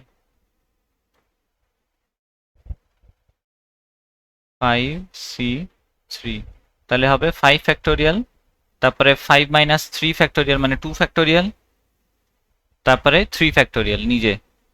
তাহলে উপরের 5 ফ্যাক্টোরিয়াল, তাহলে মানে 5 গুণ 4 গুণ এটাকে আমরা 3 ফ্যাক্টোরিয়াল বলতেছি, নিচে একটা 3 ফ্যাক্টোরিয়াল আছে, এখানে 2 ফ্যাক্টোরিয়াল আছে। তাহলে এই 3 কাটা, উপরে থাকলো 4 5 20, নিচে 2 ফ্যাক্টোরিয়ালের মান 2 10, তাই না? আচ্ছা, অন্যভাবে যদি করি 5C3 এর সম্পূরক সমাবেশ 2 মানে 5C2, তার মানে কি 5 এবং তার আগের সংখ্যা 5 এবং তার আগের সংখ্যা 4, যেটা জোড় সেটাকে 2 দিয়ে ভাগ করে দিব, তাহলে 4 এর অর্ধেক হয়ে গেল কি 2, তাহলে 10 গুণ 2 সরি 5 গুণ 2 10। বুঝছি? কোনটা পছন্দ জি লাগে? ভাইয়া, জি এটা না, এটাই তো। n এরটাই। কি তোমার এটা পছন্দ? না, n এরটা বললাম। আচ্ছা, তো ওটা ইট যেটা ডিপেন্ডস, জানতাম না, এটা তোমার জানলে যেটা তো ভালো লাগে সেভাবে করবা। তবে মেইন নিয়মটা হচ্ছে সি এর ভ্যালু বের করা কিন্তু এভাবে না, এভাবে বের করাটা অনেক লেন্দি প্রসেস, আমরা এভাবে বের করি না, আমরা হচ্ছে মূলত এইভাবে করি। এই যে যতগুলো থাকে, যদি 7C6 বলে তাহলে, যদি 3 বলতো আর কি, তাহলে হচ্ছে কি করতাম 7 8 6, সরি কি বললাম, 7 6 5 এরকম নিতে হবে। তার আগের তিনটা সংখ্যা 7 6 5 এবং 1 2 3 যদি 7C3 থাকতো 1 2 3 7 6 5 আগের তিনটা সংখ্যা 7 থেকে পিছনের দিকে তিনটা, 1 থেকে সামনের দিকে তিনটা, এই। আচ্ছা, এগুলো গেল। আমরা এখন ক্যালকুলেশন করার সময় প্রত্যেকটা বলবো নি কেমনে করতেছি। এখন কইছি কি যে 6 জন এবং 4 জনের দুটি দল থেকে 11 জনের ক্রিকেট টিম গঠন করতে হবে, যাতে 6 জনের দল থেকে অন্তত 4 জন খেলোয়াড় ওই টিমে থাকে। ক্রিকেট টিমটি কত প্রকারে গঠন করা যাবে? এগুলো একদম সহজ অঙ্ক এবং এটি প্রচুর আসে পরীক্ষায়। আচ্ছা, প্রথমে দুইটা টিম আছে, একটা হচ্ছে 6 জনের, একটা হচ্ছে 8 জনের। তার একটা নাম দিলাম টিম এ, যেখানে প্লেয়ার আছে 6টা, আর একটা নাম দিলাম টিম বি, যেখানে প্লেয়ার আছে 8টা। আমার টোটাল প্লেয়ার লাগবে হচ্ছে 11টা, মাথা রাখবো। ওকে, তাহলে এখন প্রথমত আমরা দেখতেছি যে বলছে যে যেই টিমে 6 জনের দল আছে সেই 6 জনের দল থেকে মিনিমাম 4 জন থাকতে হবে, তাই না? এ দলের উপরে একটা কথা বলে দিচ্ছে, মিনিমাম 4 জন নিতে হবে এখান থেকে। তাহলে মিনিমাম দিয়ে আমাদের হিসাব শুরু করি। তাহলে মিনিমাম 4 জনের নিলাম, তাহলে 11 জন বানাইতে বি টিম থেকে কয়জনকে নিতে হবে? 7 জন। 7 জন। তারপরে 4 জনকে নিয়ে তো কাজ করলাম, দেখছি 4 জন নিছি, তাই 4-এর কম তো নিতে পারবো না, বেশি নেই, 5 জন নিলাম। তাহলে বি থেকে নিতে হবে 6 জন। যদি এ টিম থেকে 6 জন নেই তাহলে বি টিম থেকে নিতে হবে 5 জন। ওকে, ভালো কথা। তাহলে এদেরকে নিয়ে এবার হিসাব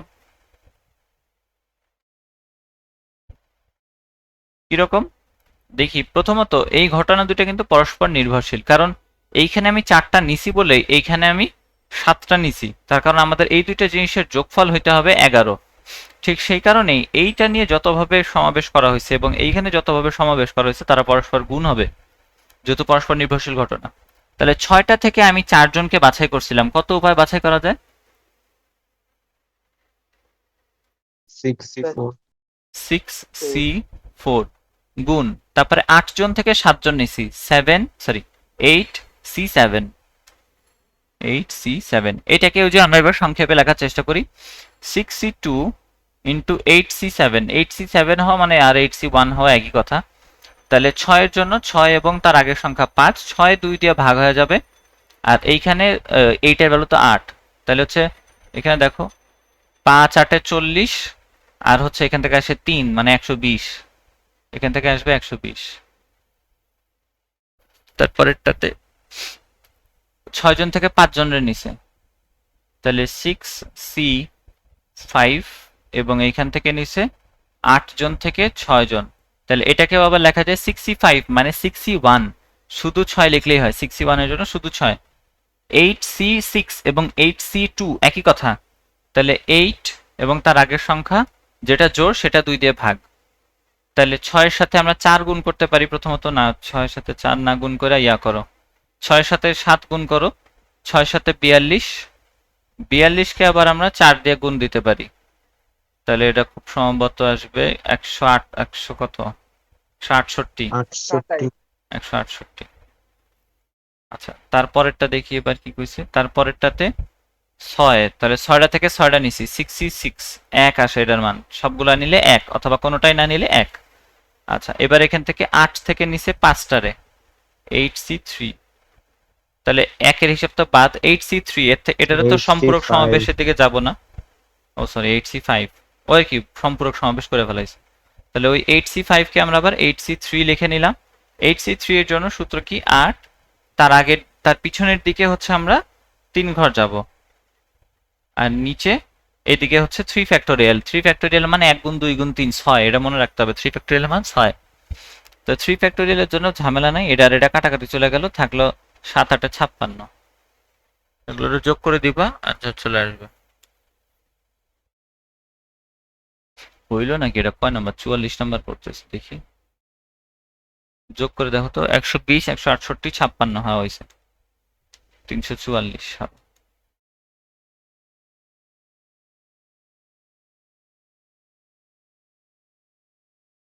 বুঝছি না বুঝি নাই? জি ভাই। বোঝা গেছে, নাইস। আচ্ছা, 4 জন ভদ্র মহিলা সহ 4 জন ভদ্র মহিলা সহ 10 জন ব্যক্তি, তার মানে পোলা আছে কয়টা? 6টা। অবশ্য পোলা না অন্য কিছু আছে এটা বলে না, ধরে নিলাম পোলা আছে 6টা। মধ্যে থেকে 5 জনের কমিটি গঠন করা যাইতে হবে, যাতে অন্ততপক্ষে একটা মহিলা থাকে। 4টার মধ্যে একটা মহিলা থাকলে হইছে। তাহলে আসলে মহিলা আছে আমার কাছে 4টা, ওমেন আছে 4টা, আর মেন আছে হচ্ছে 6টা। ভদ্র মহিলা থাকতে পারবে অন্তত মিনিমাম যে কয়টা লাগে সেই কয়টার জন্য আগে হিসাব বের করি। একটা মহিলা দিলাম, তাহলে 5 জনের কমিটি তৈরি করতে কয়টা লাগে এখন পোলা?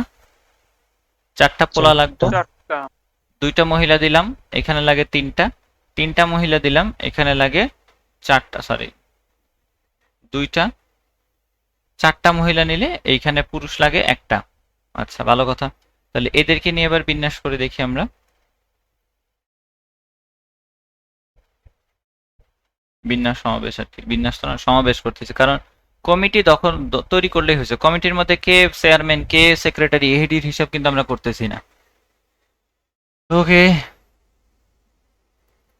তাহলে 4 জন থেকে 1 জন মহিলা নেওয়া হয়েছে 4C1।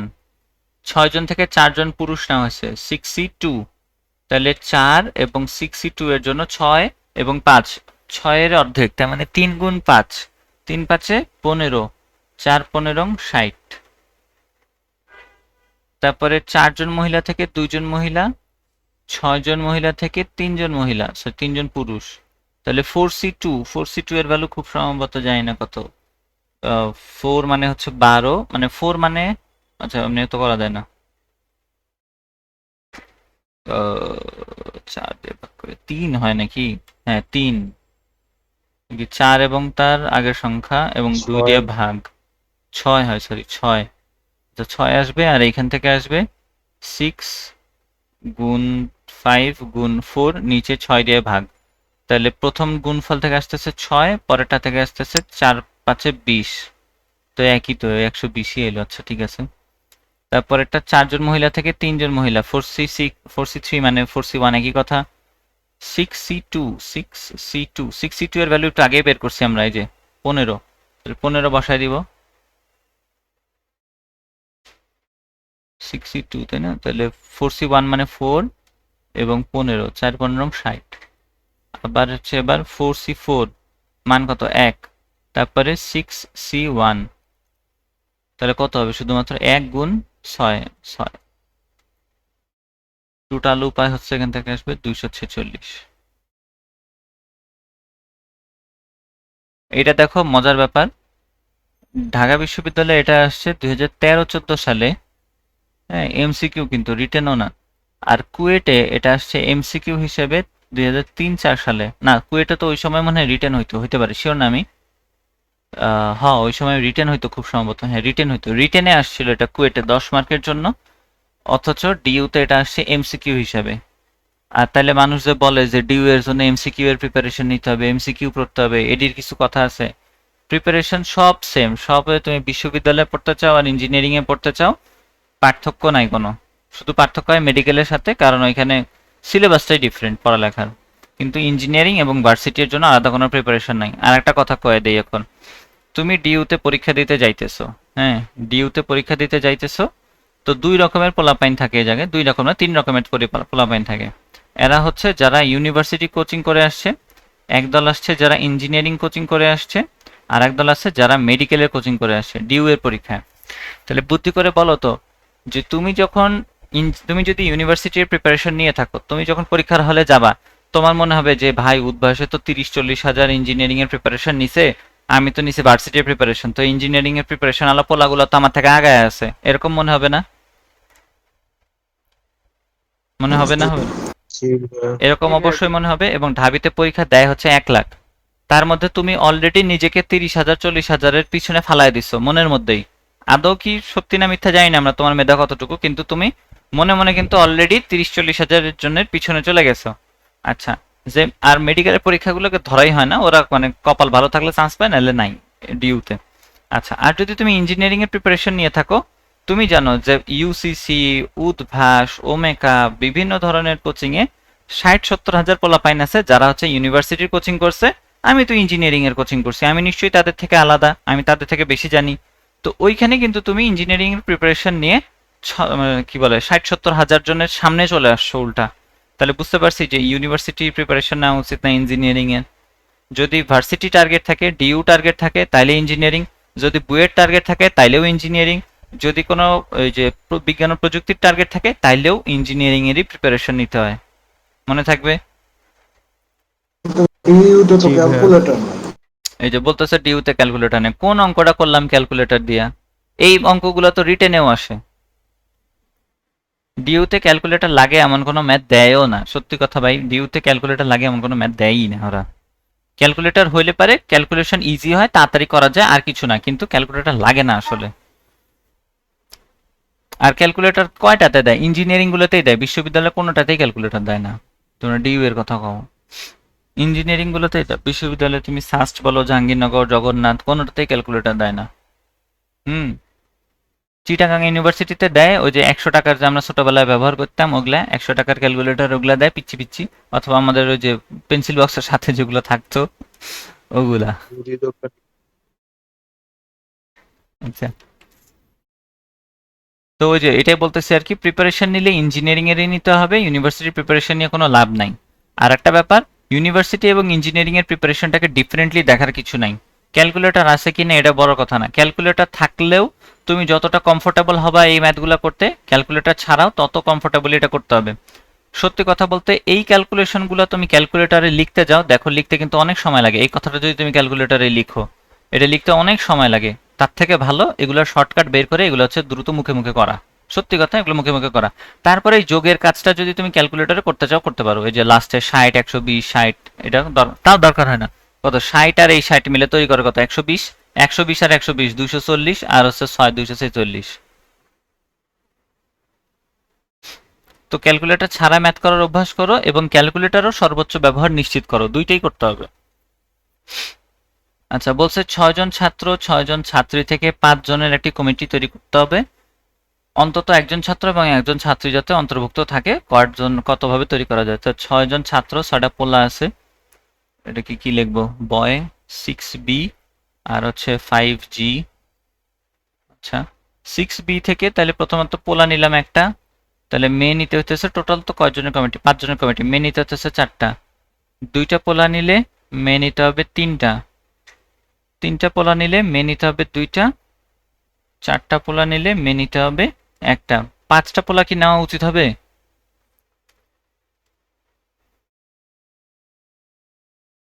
5টা পোলা কি নেওয়া হ্যাঁ, যাবো? 5টা পোলা নেওয়া যাবে না, তাহলে মাইয়ার সংখ্যা হয়ে যায় 0। মাইয়ার সংখ্যাও 0 হওয়া যাবে না, কারণ বলে দিছে পাঁচ। অন্তত একজন ছাত্র ও একজন ছাত্রী থাকতে হবে। হুম, সে কারণে আমি এখানে 5 নিলে এখানে 0 চলে আসে, সেটা করা যাবে না। ওকে, তাহলে এদেরকে নিয়ে এবার হিসাব করে দেখি, খুব সস্তা জিনিসপত্র এটা। 6C1 ইন্টু 5C4, তারপরে এটা আসবে 6C2 ইন্টু 5C3, এটা 6C3 ইন্টু 5C2, 5C2 এর ভ্যালু 10, এটা মুখস্থ করে ফেলবা, তো অনেকবার আসে। এটা অনেক মানে করতে করতে মুখস্থ হয়ে যাবে, আমার বলা লাগবে না আসলে, করতে হবে, এই জন্য প্রচুর ম্যাথ করা লাগে, নাহলে পরে তো এগুলোর প্র্যাকটিসে হাত আসবে না, বুঝছো না?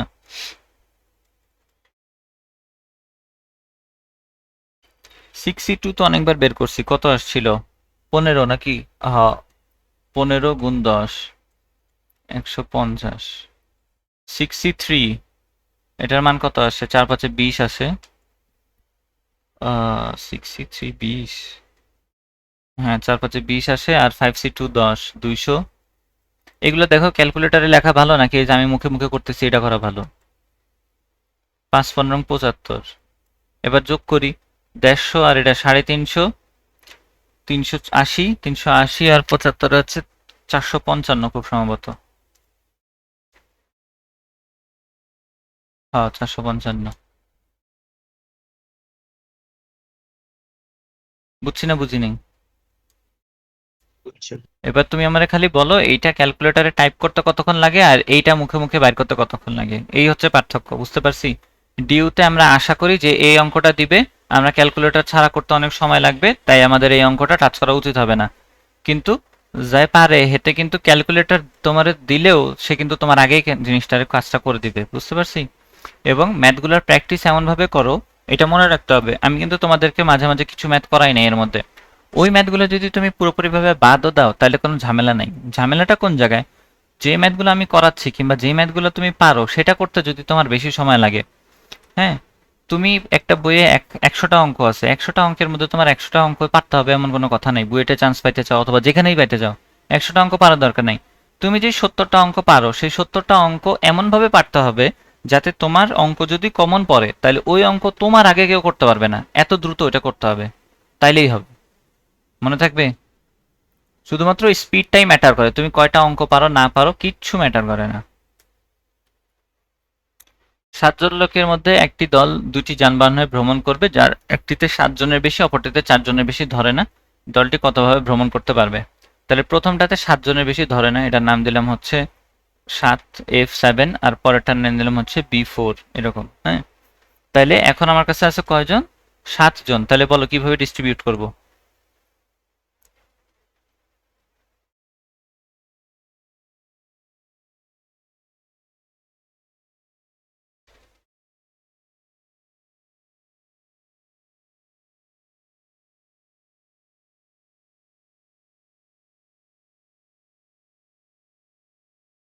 কিরে কথা কস না? হ্যালো, কি হলো, সবাই ডিসকানেক্টেড হয়ে গেছে নাকি একটার পর একটা? কিভাবে বাছাই করবো? কয়টা কয়টা করে নেওয়া যায়?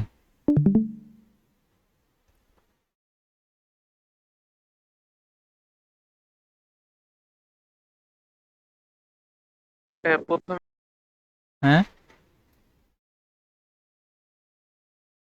প্রথমে হচ্ছে, আচ্ছা এমন কি হইতে পারে যে ভাই কোনো যানবাহনে হতে পারে?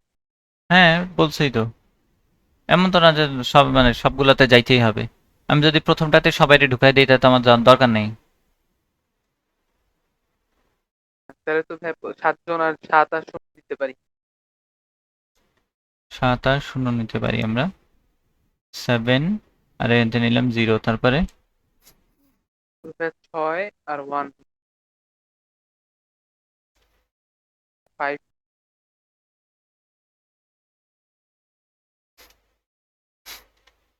তারপরে 4 3, তারপরে 3, সরি, তারপরে 3 4। আর তো হওয়া সম্ভব না, বিতে তো আর 8 না, 4টাই তো ম্যাক্সিমাম, তাই না?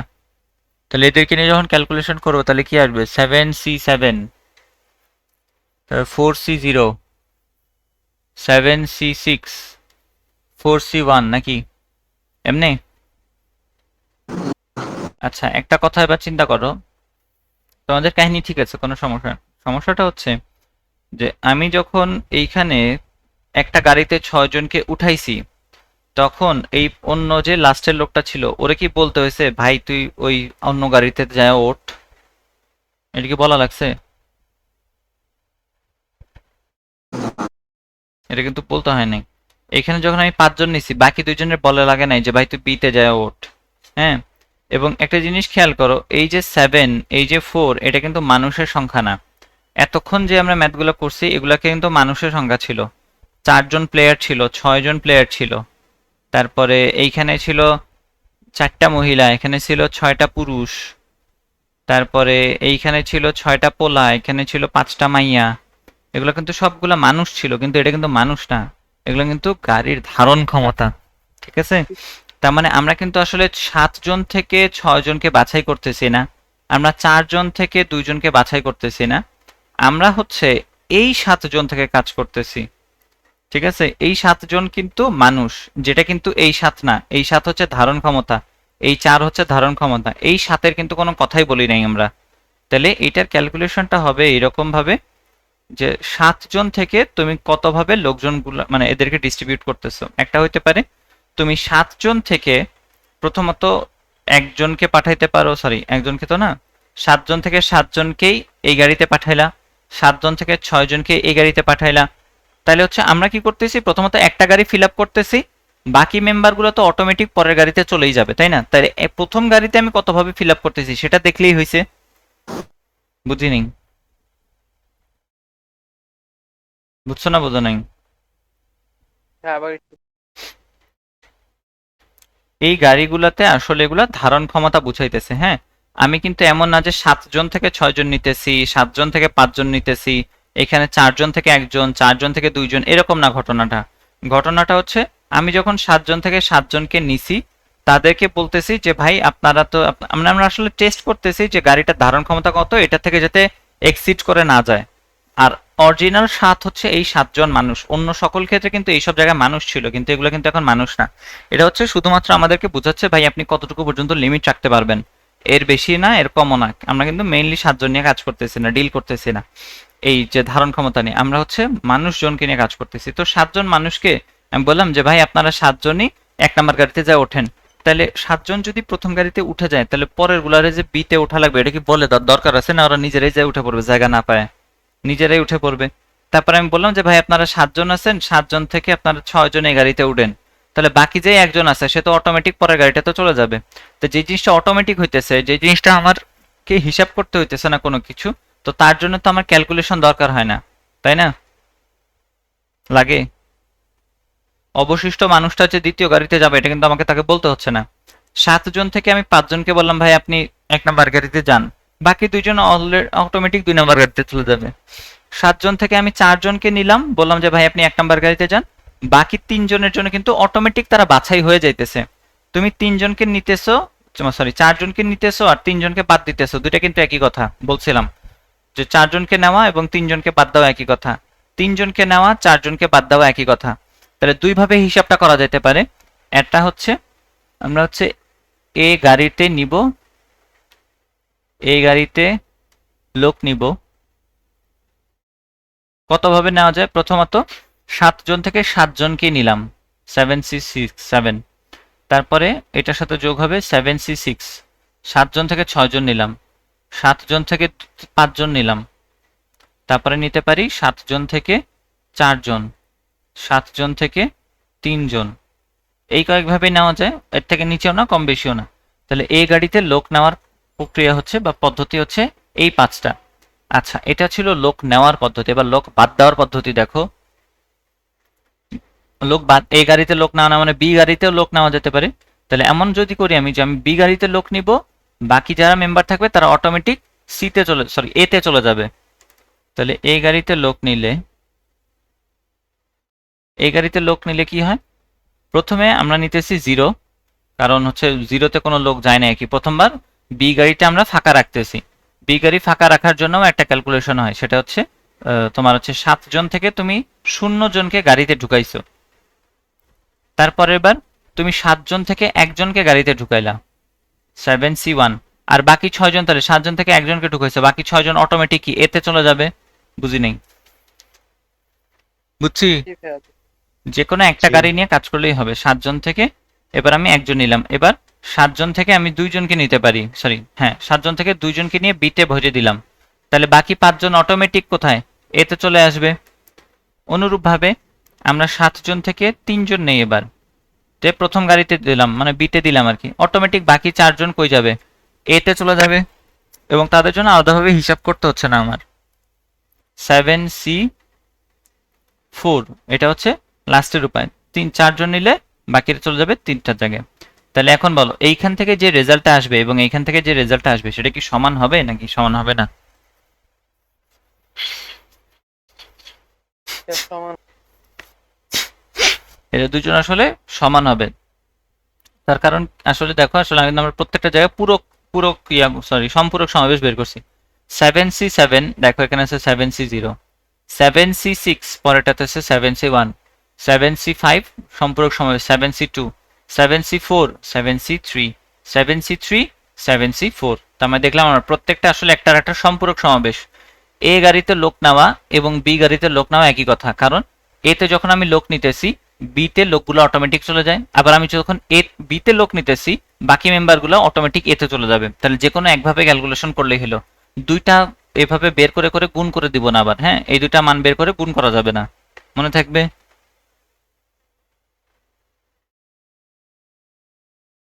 হ্যালো, জি ভাই। Very good. এটা খুব জরুরি অঙ্ক ছিল, এটা একটাই আর কি এরকম ডিফারেন্ট অঙ্ক। এটা কি দিছে? আর এগুলো তো সহজ। আচ্ছা, আমরা যেহেতু সমাবেশটা পারি এখন, তাহলে আমাদের একটা ম্যাথ বাকি ছিল ওই 30-এর ওইদিকে, ওইটা দেখি করে আসি। এই যে এইখানে 34 একটা ম্যাথ ছিল যে 10টি বস্তুর একেবারে 5টি নিয়ে কতভাবে বিন্যাস করা যায়, 2টি বিশেষ বস্তু সর্বদা অন্তর্ভুক্ত থাকে যদি। আচ্ছা, তাহলে আমার কাছে 10টা বস্তু আছে, 10টা বস্তু একটু আঁকি। 1 2 3 4 5 6 7 8 9 10, 10 জন আছে। এই 10 জন থেকে আমি কি করছি, দুইটারে নিয়ে নিছি, তাই না? দুইটা বস্তুকে আমি বলছি যে আমাদের মানে সিলেকশন প্রসেসের ভিতরে তারা চলে আসবে অলরেডি। তাহলে এটা হচ্ছে ধরো আমার টোটাল সেই বাক্স। প্রথমত আমার টোটাল মানুষ দরকার 5টা, তার মানে এই 5টা মানুষকে আমাকে এই বাক্সের ভিতরে ঢুকাইতে হবে, তাদেরকে বিন্যাস করতে হবে। হ্যাঁ, বাক্সতে আগে 5 জনকে নিব, তারপরে বিন্যাস করব। এটাই তো আমাদের নিয়ম ছিল, যে আমরা প্রথমত সিলেকশন করি, তারপরে বিন্যাস করি। টোটাল প্রসেস তো এইটাই, তাই না? তাহলে আগে সিলেকশনের কাজটা করি। সিলেকশনের কাজ করতে যাই আমরা দেখতেছি যে দুইটা বস্তু সবসময় থাকবে, বিশেষ বস্তু সবসময় থাকবে, এমন না যে দুইটা র্যান্ডম বস্তু। যে কোনো দুইটা বিশেষ বস্তু সবসময় থাকবে। তাই দুইটা বিশেষ বস্তুকে তুলে নিয়ে আসি। ধরলাম এইটা সিলেকশন টু। বিশেষ বস্তু কি 10টার মধ্যে কি আছে? হ্যাঁ হ্যাঁ এখানে যে বলছে হ্যাঁ, আছে তো।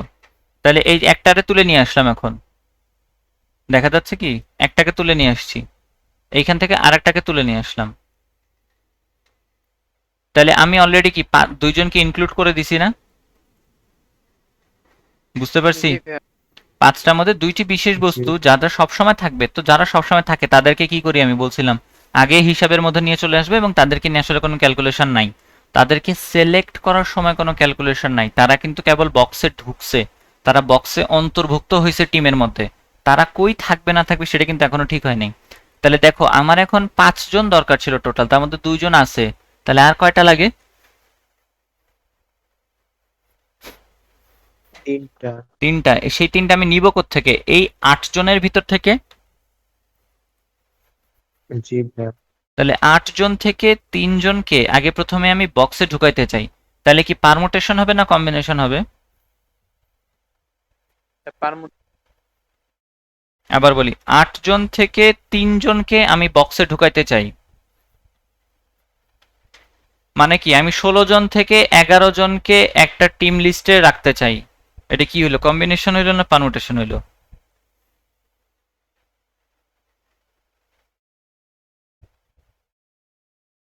হুম, বাছাই হইলো। বাছাই হইলো। আমি শুধু 3 জনকে বক্সে নিতেছি। বক্সে নেওয়ার জন্য কোনো বিন্যাস হয় না। হ্যাঁ, বক্সে নেওয়ার মানে তাদেরকে একটা দলের অন্তর্ভুক্ত করা। এই দলের অন্তর্ভুক্ত করার জন্য আমার বিন্যাস হয় না, এখানে হয় সমাবেশ। তাহলে 8 জন থেকে আমি আসলে 3 জনকে এই বক্সে নিচ্ছি। তাহলে 3 জনকে নেওয়ার প্রসেস আমরা এর ভিতরে নিলাম। 3 জন, 3 জনকে নেওয়ার প্রসেস হচ্ছে 8C3। তাহলে এখানে নতুন 3টা ইয়া আসলো আর কি, সার্কেল আসলো, নতুন 3টা সার্কেল আসছে। আচ্ছা, তাহলে এখন আমার বক্সের ভিতরে কয়জন আছে? 5 জন আছে। এখন বলছে কতগুলো বিন্যাসের মধ্যে, এখন আমাকে বিন্যাস করতে হবে এদেরকে। তাহলে আমার কাছে বক্সের ভিতরে কয়জন আছে? ওই যে আমরা বলছি আর কি, মানে ব্যাপারটা এরকম যে আমাদের 16 জনের স্কোয়াড, 16 জনের স্কোয়াডের ভিতরে আমাদের সাকিব আল হাসান হচ্ছে অলরাউন্ডার, হেরে তো থাকাই লাগবো। আর মুশফিকুর রহিম হইতেছে আমাকে উইকেট কিপার, হেরে তো থাকাই লাগবো। এই দুইটা প্লেয়ার সবসময় থাকবেই। তাহলে বাকি লাগে আর কয়জন? আমার 9 জন। তো সেই 9 জনের জন্য আমি শুধুমাত্র 14 জন থেকে, যেহেতু 16 জন ছিল টোটাল, 2 জনের আমি বসাই দিছি অলরেডি, তাহলে 14 জন থেকে আমি 9 জনকে নিয়ে আগে আমি দল গঠন করি। সেই দলের লিস্টটা আমি হচ্ছে টস করার সময় যা দিয়ে আসি। তারপরে যখন আমার খেলোয়াড় নামবে না নামবে তখন তাদেরকে নিয়ে হিসাব করতেছি। এটা হচ্ছে ঘটনাটা ওই রকম নাকি দেখো তো। 16 জনের স্কোয়াডের মধ্যে থেকে 11 জনকে নিয়ে একটা দল গঠন করা হবে, যেখানে সাকিব আর মুশফিক প্রত্যেকবার অন্তর্ভুক্ত থাকবে। এই তো কাহিনী, এটাই তো, তাই না? জি ভাইয়া। এবার রিলেট করতে পারছি। তাহলে এই তো আমাদের তাহলে বাছাই করছি কোন জায়গায়, আমাদের দল গঠনের কাজটা শুধুমাত্র হয়েছে কিন্তু 14 জন প্লেয়ার থেকে 9 জন প্লেয়ার নেওয়া, কিংবা এই কেসে 8 জন মানুষ থেকে বা 8টা বস্তু থেকে শুধু 3টা বস্তু নেওয়া নিয়ে কাহিনী হয়েছে। এটা হচ্ছে সমাবেশের অংশ ছিল। এবার বিন্যাসের অংশ। বিন্যাসের মধ্যে আমি যখন সাকিব আর মুশফিককে অলরেডি দলে নিয়ে ফেলছি, তাহলে ওরাও তো এখন টোটাল বিন্যাসের অন্তর্ভুক্ত। এখন তো 5 জনই আছে, এখন তো 11 জনই আছে। তাহলে ওই 11 জন কতভাবে বিন্যস্ত হতে পারে? 11 ফ্যাক্টোরিয়াল। তাহলে এই বক্সের ভিতরে 5 জন কতভাবে বিন্যস্ত হতে পারে? 5 ফ্যাক্টোরিয়াল। তাহলে এইটার জন্য ভিতরের বিন্যাস হচ্ছে 5 ফ্যাক্টোরিয়াল। এখন এটা গুণ হবে। 8c3 into 5 factorial. এটার মান যেটা হবে এটাই অ্যান্সার। 5 ফ্যাক্টোরিয়ালের মান 120 হবে, আর 8c3 এর ভ্যালু হচ্ছে 7 8 56 হবে। এটা গুণ করলে যেটা হয় ওটাই অ্যান্সার। ব্যাপারটা কি বুঝছি না বুঝি নেই বলো এবার জি ভাইয়া। সবাই? একজন ব্রিফ করো, একজন বুঝাও।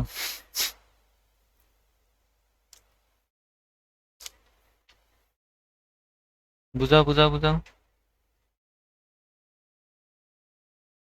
ভাইয়া এখানে যেহেতু আমার একটা বস্তু থেকে পাঁচটা নিয়ে আহ, বিন্যাস করতে হবে, সেক্ষেত্রে আর দুইটা বস্তুকে এখানে বিশেষ বস্তু যেটাকে আমার রাখতে হবে, তাই 8টা বস্তু থেকে আমাকে বাকি 3টা বস্তু সিলেক্ট করতে হবে।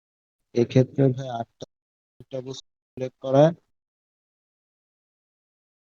আর বাকি দুটো তো সেমই, গুলো নিয়ে ক্যালকুলেট, দেন এই 5টা বস্তুকে আবার আমি 5 ফ্যাক্টোরিয়াল উপায়ে বিন্যস্ত করতে পারি, দেন 8 ফ্যাক্টোরিয়াল গুণ করে দেব। হুম, as simple as that. Thank you.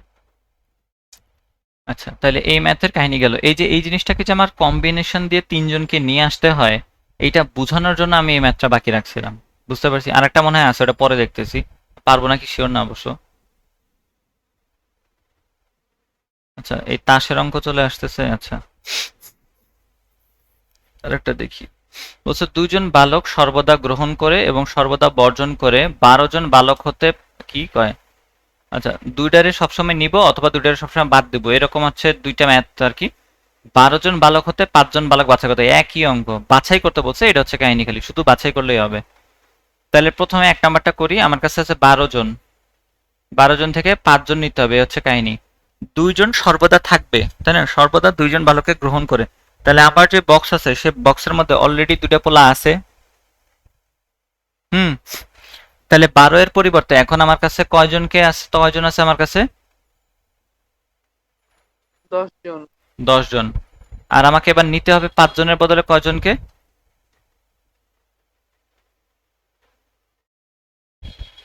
কিরে,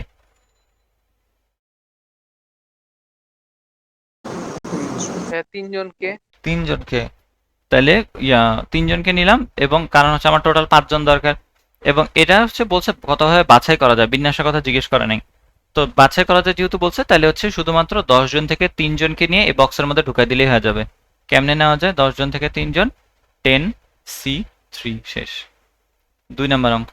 2 নাম্বারে টোটাল 12 জন ছিল এবং 5 জনকে নিতে হবে। বক্স হচ্ছে এটা। এখন বলছে বক্সের মধ্যে সর্বদা বর্জন করে 2 জনের সবসময় বাদ দিয়ে দিব। তাহলে 2 জন সবসময় বক্সের বাইরে থাকবে, মানে আর কি থাকবেই না আর কি। তাহলে 12 জন থেকে আমাকে আসলে কয়জনকে নিয়ে হিসাব করতে হবে? 2 জনকে তো আমি সবসময় এর জন্যই বাদ করে দিছি। কয়জন নিয়ে হিসাব করতে হবে? 10। 10 জন। আচ্ছা, 10 জনকে নিয়ে হিসাব করব। আমার বক্সের ভিতরে রাখতে হবে কয়জনকে, মানে 10 জন থেকে আমি কয়জনকে সিলেক্ট করে বক্সে রাখবো? হ্যাঁ, 5 জন। 5 জনকে, এইটাই। 10 জন থেকে 5 জন নিলেই হবে, তার কারণ আমার বক্স কিন্তু ফাঁকা। হ্যাঁ, সে কারণে আমার 10 জন থেকে 5 জন নিতে হবে। তাহলে 10c5। এই জিনিসটাই উপরে সূত্র দিয়ে বলে দিছে। যদি সবসময় অন্তর্ভুক্ত থাকে এরকম বলে, তাহলে কতগুলা মানে টোটালে ছিল সেই সংখ্যা থেকে হচ্ছে পি সংখ্যক বাদ যাবে, মানে 2টা বাদ যাবে। আবার যতগুলাকে আমি নিতেছি সেগুলাও হচ্ছে 2টা কমে যাবে। এটাই এখানে বুঝাইছে, এই যে প্রথম অংশটা। আর এইখানে আবার একটা শর্টকাট দিয়ে রাখছে, মানে শর্টকাটই এগুলো আসলে বলা যায়, কিন্তু মানে এগুলো না করাই ভালো। এইভাবে মুখস্থ করতে গেলে জীবনের সূত্র শেষ করতে পারবে না। মনে করি একটু বুঝা বুঝা 2 জনের ভিতরে 2 জনের বাইরে রাখলেই তো হইলো, এত সূত্র মুখস্থ করা দরকার আছে? তাহলে 10 - 2, কেন 10 - 2? ওই যে সরি 12 - 2, কারণ 2 জন বাইরে রাখছি, টোটাল হিসাব থেকে 2 জন বাদ গেছে, কিন্তু নিতে হইতেছে আমাকে ঠিক এই আর সংখ্যক বা ওই 5 জনেরই নিতে হইতেছে শেষ পর্যন্ত, কারণ বক্স তখনও খালি। বুঝছি? বুঝো নাই? জি ভাইয়া। Very good. এই অঙ্ক শেষ। ওকে, এবার হচ্ছে 52খানা তাস ভাগ করার পদ্ধতি। যেটা হইতেছে এখানে বোঝানোটা, তাসের অঙ্ক আমরা পরের দিন শুরু করি, কয়টা তাস থাকে না থাকে এগুলা। এগুলা আর কি আছে দেখি। ও আচ্ছা, প্রসেসর আছে, শব্দ গঠন, আচ্ছা ভালো জিনিস আছে। আচ্ছা, শুরুর দিকে কয় নাম্বার ম্যাথটা বাকি ছিল একটু বলো তো।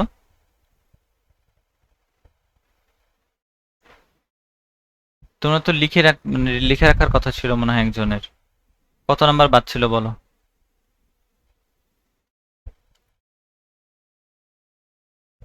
8 নম্বর। পারবো নাকি আমি জানি না, কয় দিলাম। দোষ দিও না পরে যে পারিনি, দেখা যায় না। যে VIII এর আচ্ছা, এটা কোন কি একটা। 8 নাম্বার? 8 নাম্বার তো করছি। রোমান হ্যাঁ হ্যাঁ। হ্যাঁ, 8 নাম্বার না 8। ভাইয়া, কোনো একটার মধ্যে ভাইয়া অনেকগুলো ছিল। ও আই আচ্ছা, বুঝছি বুঝছি। I2 মানে রোমান আই, ওইখানে VIII। এগুলোতে না, তাহলে আরো আগে।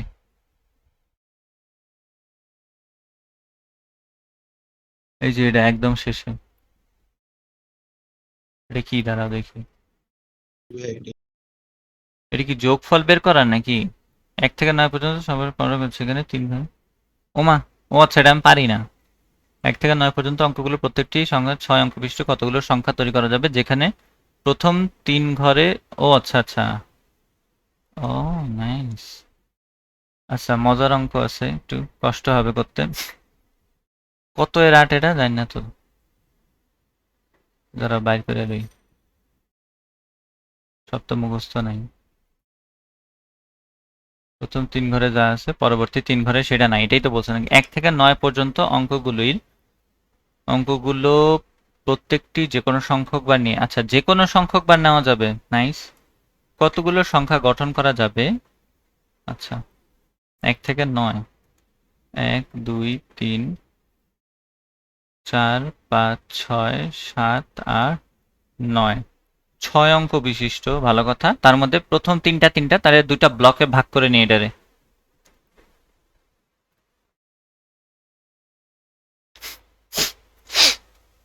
প্রথম 3 ঘরে যা আছে কি পূর্ববর্তী ঘরে তা নেই।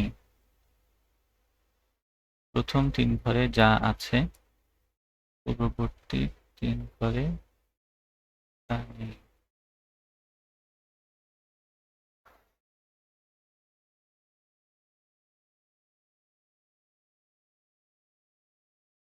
প্রথম 3 ঘরে যা আছে পূর্ববর্তী 3 ঘরে সেটা নেই। আচ্ছা, ওকে ওকে, এটা পারা যাবে। এটা হচ্ছে 3টা কেসে আমাদেরকে চিন্তা করতে হবে। সেটা হচ্ছে যে প্রথম 3 ঘরে যা আছে, এটা পূর্ববর্তী ঘর, মানে এগুলো আসলে একক থেকে শুরু করতে বলতেছে। এটারে বলতেছে প্রথম 3 ঘর, কিন্তু পূর্ববর্তী বলতেছে এগুলারে। আচ্ছা, যাই হোক, তার মানে এই 3টা ঘরে যা যা থাকবে, পরের 3টাতে সেরকম জিনিসপত্র থাকবে না। হ্যাঁ, ডিফারেন্ট জিনিস থাকবে। তাহলে এমন কেস হইতে পারে যে এইখানে 3টাই সেম, যেহেতু যে কোনো সংখ্যক বার ব্যবহার করতে পারবো। তাহলে এমন হইতে পারে এখানে 3টাই সেম, এমন হতে পারে এখানে 2টা সেম একটা ডিফারেন্ট, এমন হতে পারে এখানে 3টাই ডিফারেন্ট। তাহলে প্রথমত আমরা চিন্তা করি 3টি একই, এই হিসাবে 3টি একই। তাহলে ধরো 3টি একই নিলাম, তাহলে কত ভাবে নেওয়া যাবে? যে কোনো একটা সংখ্যা এখানে 3 বার বসছে তার মানে, তাই না? তাহলে আমার এখানে 3টি একই সংখ্যা বসছে, তাহলে সংখ্যা কোনটা বসতে পারে, কোন অঙ্কটা বসতে পারে এই জায়গায়? 1 থেকে 9 পর্যন্ত যে কোনো একটা এখানে বারবার বসবে, তাই না? জি ভাইয়া। তাহলে কত উপায়ে বসতে পারলো? এই 3টার জন্য কিন্তু 3টা যেহেতু একই, তাহলে সে কারণে আসলে কিন্তু এখানে একটা সংখ্যাই একটা অঙ্ক বসতেছে, এভাবে চিন্তা করতে হবে। তাহলে 9টা থেকে যে কোনো একটা বসবে। তাহলে কয় উপায়ে বসতে পারে? 9টা অপশন আছে আমার কাছে, বুঝছি।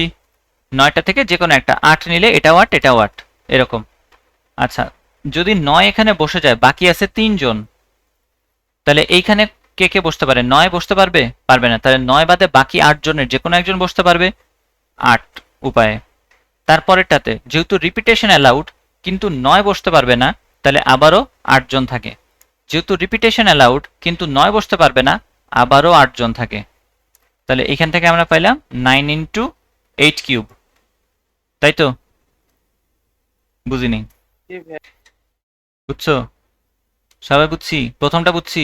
জি ভাইয়া। Very good. জি ভাইয়া। আচ্ছা, পরের অংশে পরের অংশে দুইটি একই একটি ডিফারেন্ট।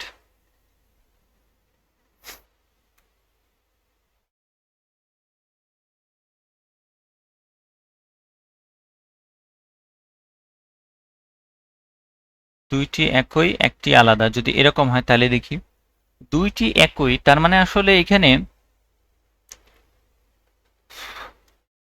যে কোনো দুইটা অঙ্ক আর কি বসবে। ধরো 1 আর 2 নিলাম আমি, তার মধ্যে এখানে 1 দিলাম দুইবার কিংবা 2 দিলাম দুইবার, এরকম হতে পারে। হুম, হ্যাঁ, এটা কেমনে করে? দুইটি একই একটি আলাদা। আচ্ছা, প্রথমত সংখ্যাগুলোকে বাছাই করি আমি যে দুইটা নিব। তাহলে এখান থেকে দুইটা নিতেছি।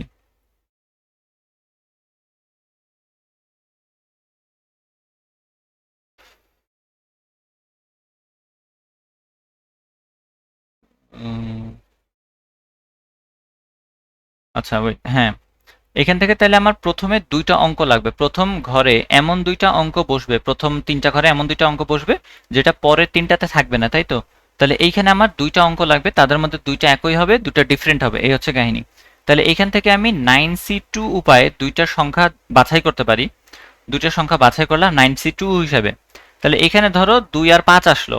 এখন 2 আর 5-এর মধ্যে এমন হতে পারে সেটা 2 5 5 আছে, এমন হতে পারে সেটা 5 5 2 আছে, 5 5 2 আছে, এরকম হতে পারে। এমন হতে পারে 2 2 5 আছে, অথবা 2 5 2 এরকম আছে, তাই না? এরকম থাকতে পারে। তাহলে এরকম সংখ্যা কতগুলো থাকতে পারে সেই হিসাবটা করি এবার। তাহলে তিনটা সংখ্যা, তিনটা অঙ্ক আছে এরকম, এ বি বি এরকম ভাবে আসছে কিন্তু, হ্যাঁ, আমি কিন্তু এইভাবে নিয়ে আসছি ওদেরকে। তো তাদের মধ্যে যে কোনো দুইটা হচ্ছে ডাবল থাকবে। টোটাল সংখ্যা তিনটা, সেজন্য 3 ফ্যাক্টোরিয়াল। তাদের মধ্যে দুইটি একই থাকবে, সে কারণে 2 ফ্যাক্টোরিয়াল। এই অংশটুকু বুঝলাম কি? জি ভাইয়া। সবাই বুঝছে নাকি? কনফার্ম করো।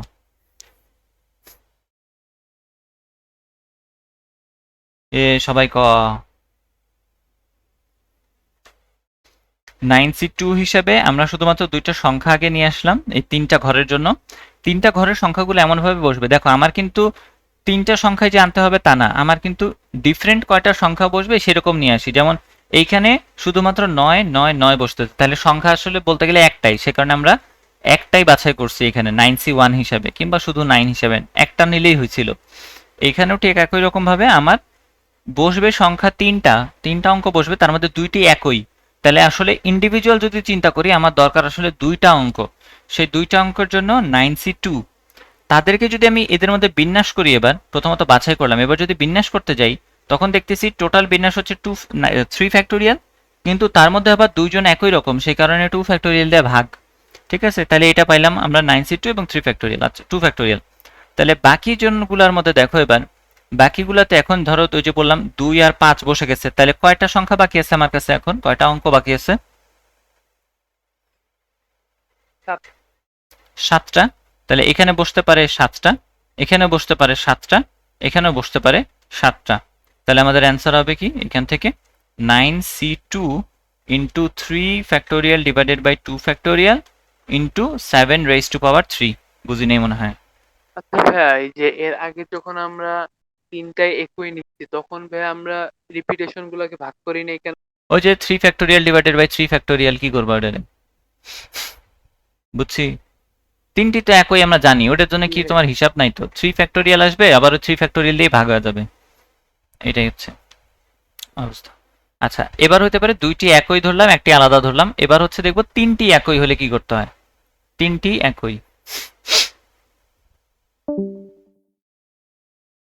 কেটে গেল গা? তিনটি একই নাকি তিনটি সরি আলাদা? সরি, তিনটি আলাদা। ওই যে একজন হচ্ছে চলে গেছে মাঝখান দিয়ে, আমি ডিস্ট্রাক্টেড হয়ে গেছি। তিনটি আলাদা।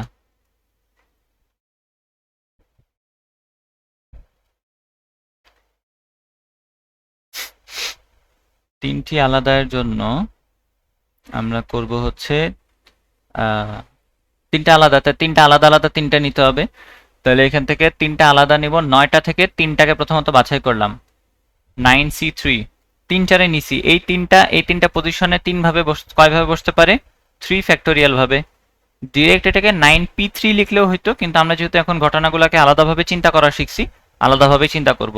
এই জন্যই বলছিলাম যে বিন্যাস সমাবেশ এই জিনিস দুটো ছোট ছোট ভাবে যদি তুমি যত চিন্তা করবা তত তোমার জন্য সুবিধা। এটা অবশ্য তোমাদের বলি না, অন্য ব্যাচে বলছিলাম মনে হয়। যাই হোক, তো 9c2 এর মধ্যে আমরা হচ্ছে শুধুমাত্র বাছাই করলাম, তারপর আবার তাদেরকে নিয়ে বিন্যাস করলাম। আচ্ছা, এবার 9c3 নিলাম, তাদেরকে এবার তিনটা ডিফারেন্ট যেহেতু, তাহলে বিন্যাস করে দিলাম। এবার বাকি অংশে এখানে কে কে আছে, তাহলে অপশন আমার কাছে 9টা থেকে 3টা আমি খায় ফেলাইছি অলরেডি, তাহলে আছে কয়টা এখন আমার হাতে অপশন? 6টা। তাহলে এখানে আমি নিব 6 ইন্টু 6 ইন্টু 6, তাহলে এখান থেকে আসতেছে 9c3 3 ফ্যাক্টোরিয়াল এবং 6 কিউব। বুঝছি?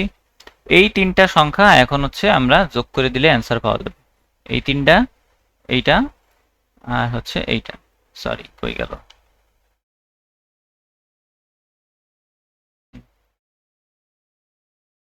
দেখো তো পারছি নাকি, পারা যাবে?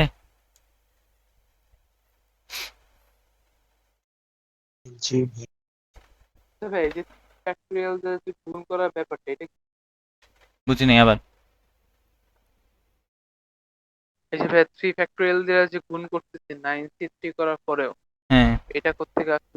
এটা হচ্ছে 9c3 করার মানে আমি বলতেছি যে আমি শুধুমাত্র দল গঠন করছি। এই যে লাল বক্সটার ভিতরে যেই তিনজন হবে, সেই তিনজনকে আমি বলছি যে এই তিনজন কোন তিনজনকে আমি নিব। হ্যাঁ, আমার একটা খেলার ভিতরে শুধুমাত্র কয়জন লাগবে সেটার জন্য আমি বসেছি 9c3, কিন্তু এরা তিনজন আবার কতভাবে বসতে পারে সেটার জন্য 3 ফ্যাক্টোরিয়াল। ঠিক একইভাবে এইখানে টোটাল সংখ্যার সাথে 3টা বসলেও 2টা আসলে একই, তাহলে ইন্ডিভিজুয়ালি আমরা আসলে 2টা সংখ্যা নিলেই হয়েছে। সে কারণে 9c2 আমরা 2টা সংখ্যা বাছাই করলাম, কিন্তু যখন এদের মধ্যে বসাইতেছি তখন কিন্তু 3টা বসতেছে, যার মধ্যে 2টি একই। 3টা বসতে পারে 3 ফ্যাক্টোরিয়াল উপায়ে, তার মধ্যে 2টি একই। মানে আমরা আসলে লাল বক্সের মধ্যে, মানে এটা আসলে কি বলবো, একটা বাসার মধ্যে যখন আমরা তাদেরকে ঢুকাইতেছি সেই কারণে কম্বিনেশন, যখন তাদেরকে বিভিন্ন রুমে ঢুকাইতেছি তখন হচ্ছে ফ্যাক্টোরিয়াল। এই বুঝছি, বিন্যাস অথবা ফ্যাক্টোরিয়াল আর কি, ওজনেই মনে হয়। জি ভাইয়া, বুঝছি। বুঝছি। আচ্ছা, ভেরি গুড। এই জিনিসটার হিসাব করবা কিভাবে যে তিনটি একই তিনটি আলাদা না, এটা হচ্ছে প্রফেসর ইয়া করার সময় দেখাবো না। মানে তিনটি একই দুটি ডিফারেন্ট এরকম এর হিসাব করার জন্য একটা ডিফারেন্ট ইয়া আছে, স্ট্র্যাটেজি আছে। আমি একটু দাঁড়াও, ক্যামেরাটা দিয়ে অন করে দেখাই। তো ওবিএসও ক্যামেরাটা অন করতে হবে স্ক্রিন রেকর্ডারের মধ্যে।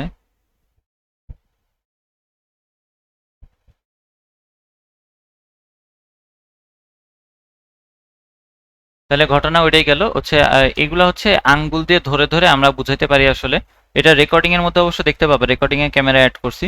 হচ্ছে তোমাদেরকে আঙ্গুল নিতে হয় কিভাবে, প্রথমত 3টা আঙ্গুল তোমার হাতে নিবা। হ্যাঁ, 3টা আঙ্গুল হাতে নেওয়ার পরে তুমি সেই 3টা আঙ্গুলকে, যেহেতু আমরা ওই যে 3টা সংখ্যা নিয়ে কাজ করতেছি, 3টা ঘরে বসবে, তার মধ্যে হতে পারে 3টি একই, 2টি সেম, 3টি আলাদা।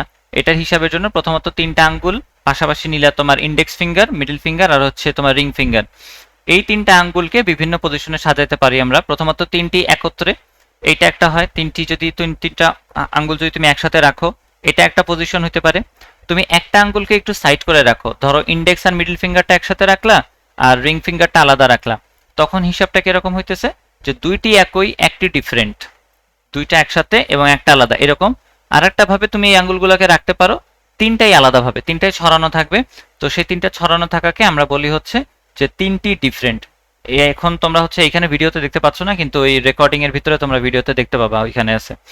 তো এই হচ্ছে কাহিনী, এইভাবে হচ্ছে করতে পারো। এবং এই অ্যাপ্লিকেশনটা, এই আঙ্গুল ধরে ধরে করাটা, এটা মেইনলি কাজে লাগবে হচ্ছে যখন আমরা প্রফেসর, ইঞ্জিনিয়ারিং এই ওয়ার্ডগুলো নিয়ে কাহিনী করব, ওই ওয়ার্ডগুলো নিয়ে যখন খেলাধুলা হবে তখন এটা আরো বিস্তারিত দেখতে পাবো। ওইখানে ক্যামেরা অন করতে হবে আমার, আর কোনো উপায় নেই, ওখানে দেখানোই লাগবে আসলে। আচ্ছা, তো এই কাহিনী এ পর্যন্তই ছিল আমাদের ক্লাস। আর বাকি জিনিসপত্র আমাদের খুব সম্ভবত আর 10 থেকে 12টা অঙ্ক আছে, এর বেশি অঙ্ক নেই। এখন বলো, কালকে কি পড়তে পারবা না? এই তাহলে সে কথাই রইলো, আমরা নেক্সট উইকে তাহলে ডাবল ক্লাস তো না, মানে একটা এক্সট্রা দিন পড়বে না, অথবা ডাবল ক্লাসও করাই দিতে পারি, ঠিক নেই, জানি না। Okay, so thank you everyone, দেখা হবে পরের ক্লাসে। আর তোমাদের সবাইকে ঈদ মোবারক, have a good day, good time, all the very best. ঈদ মোবারক। ঈদ মোবারক। আচ্ছা।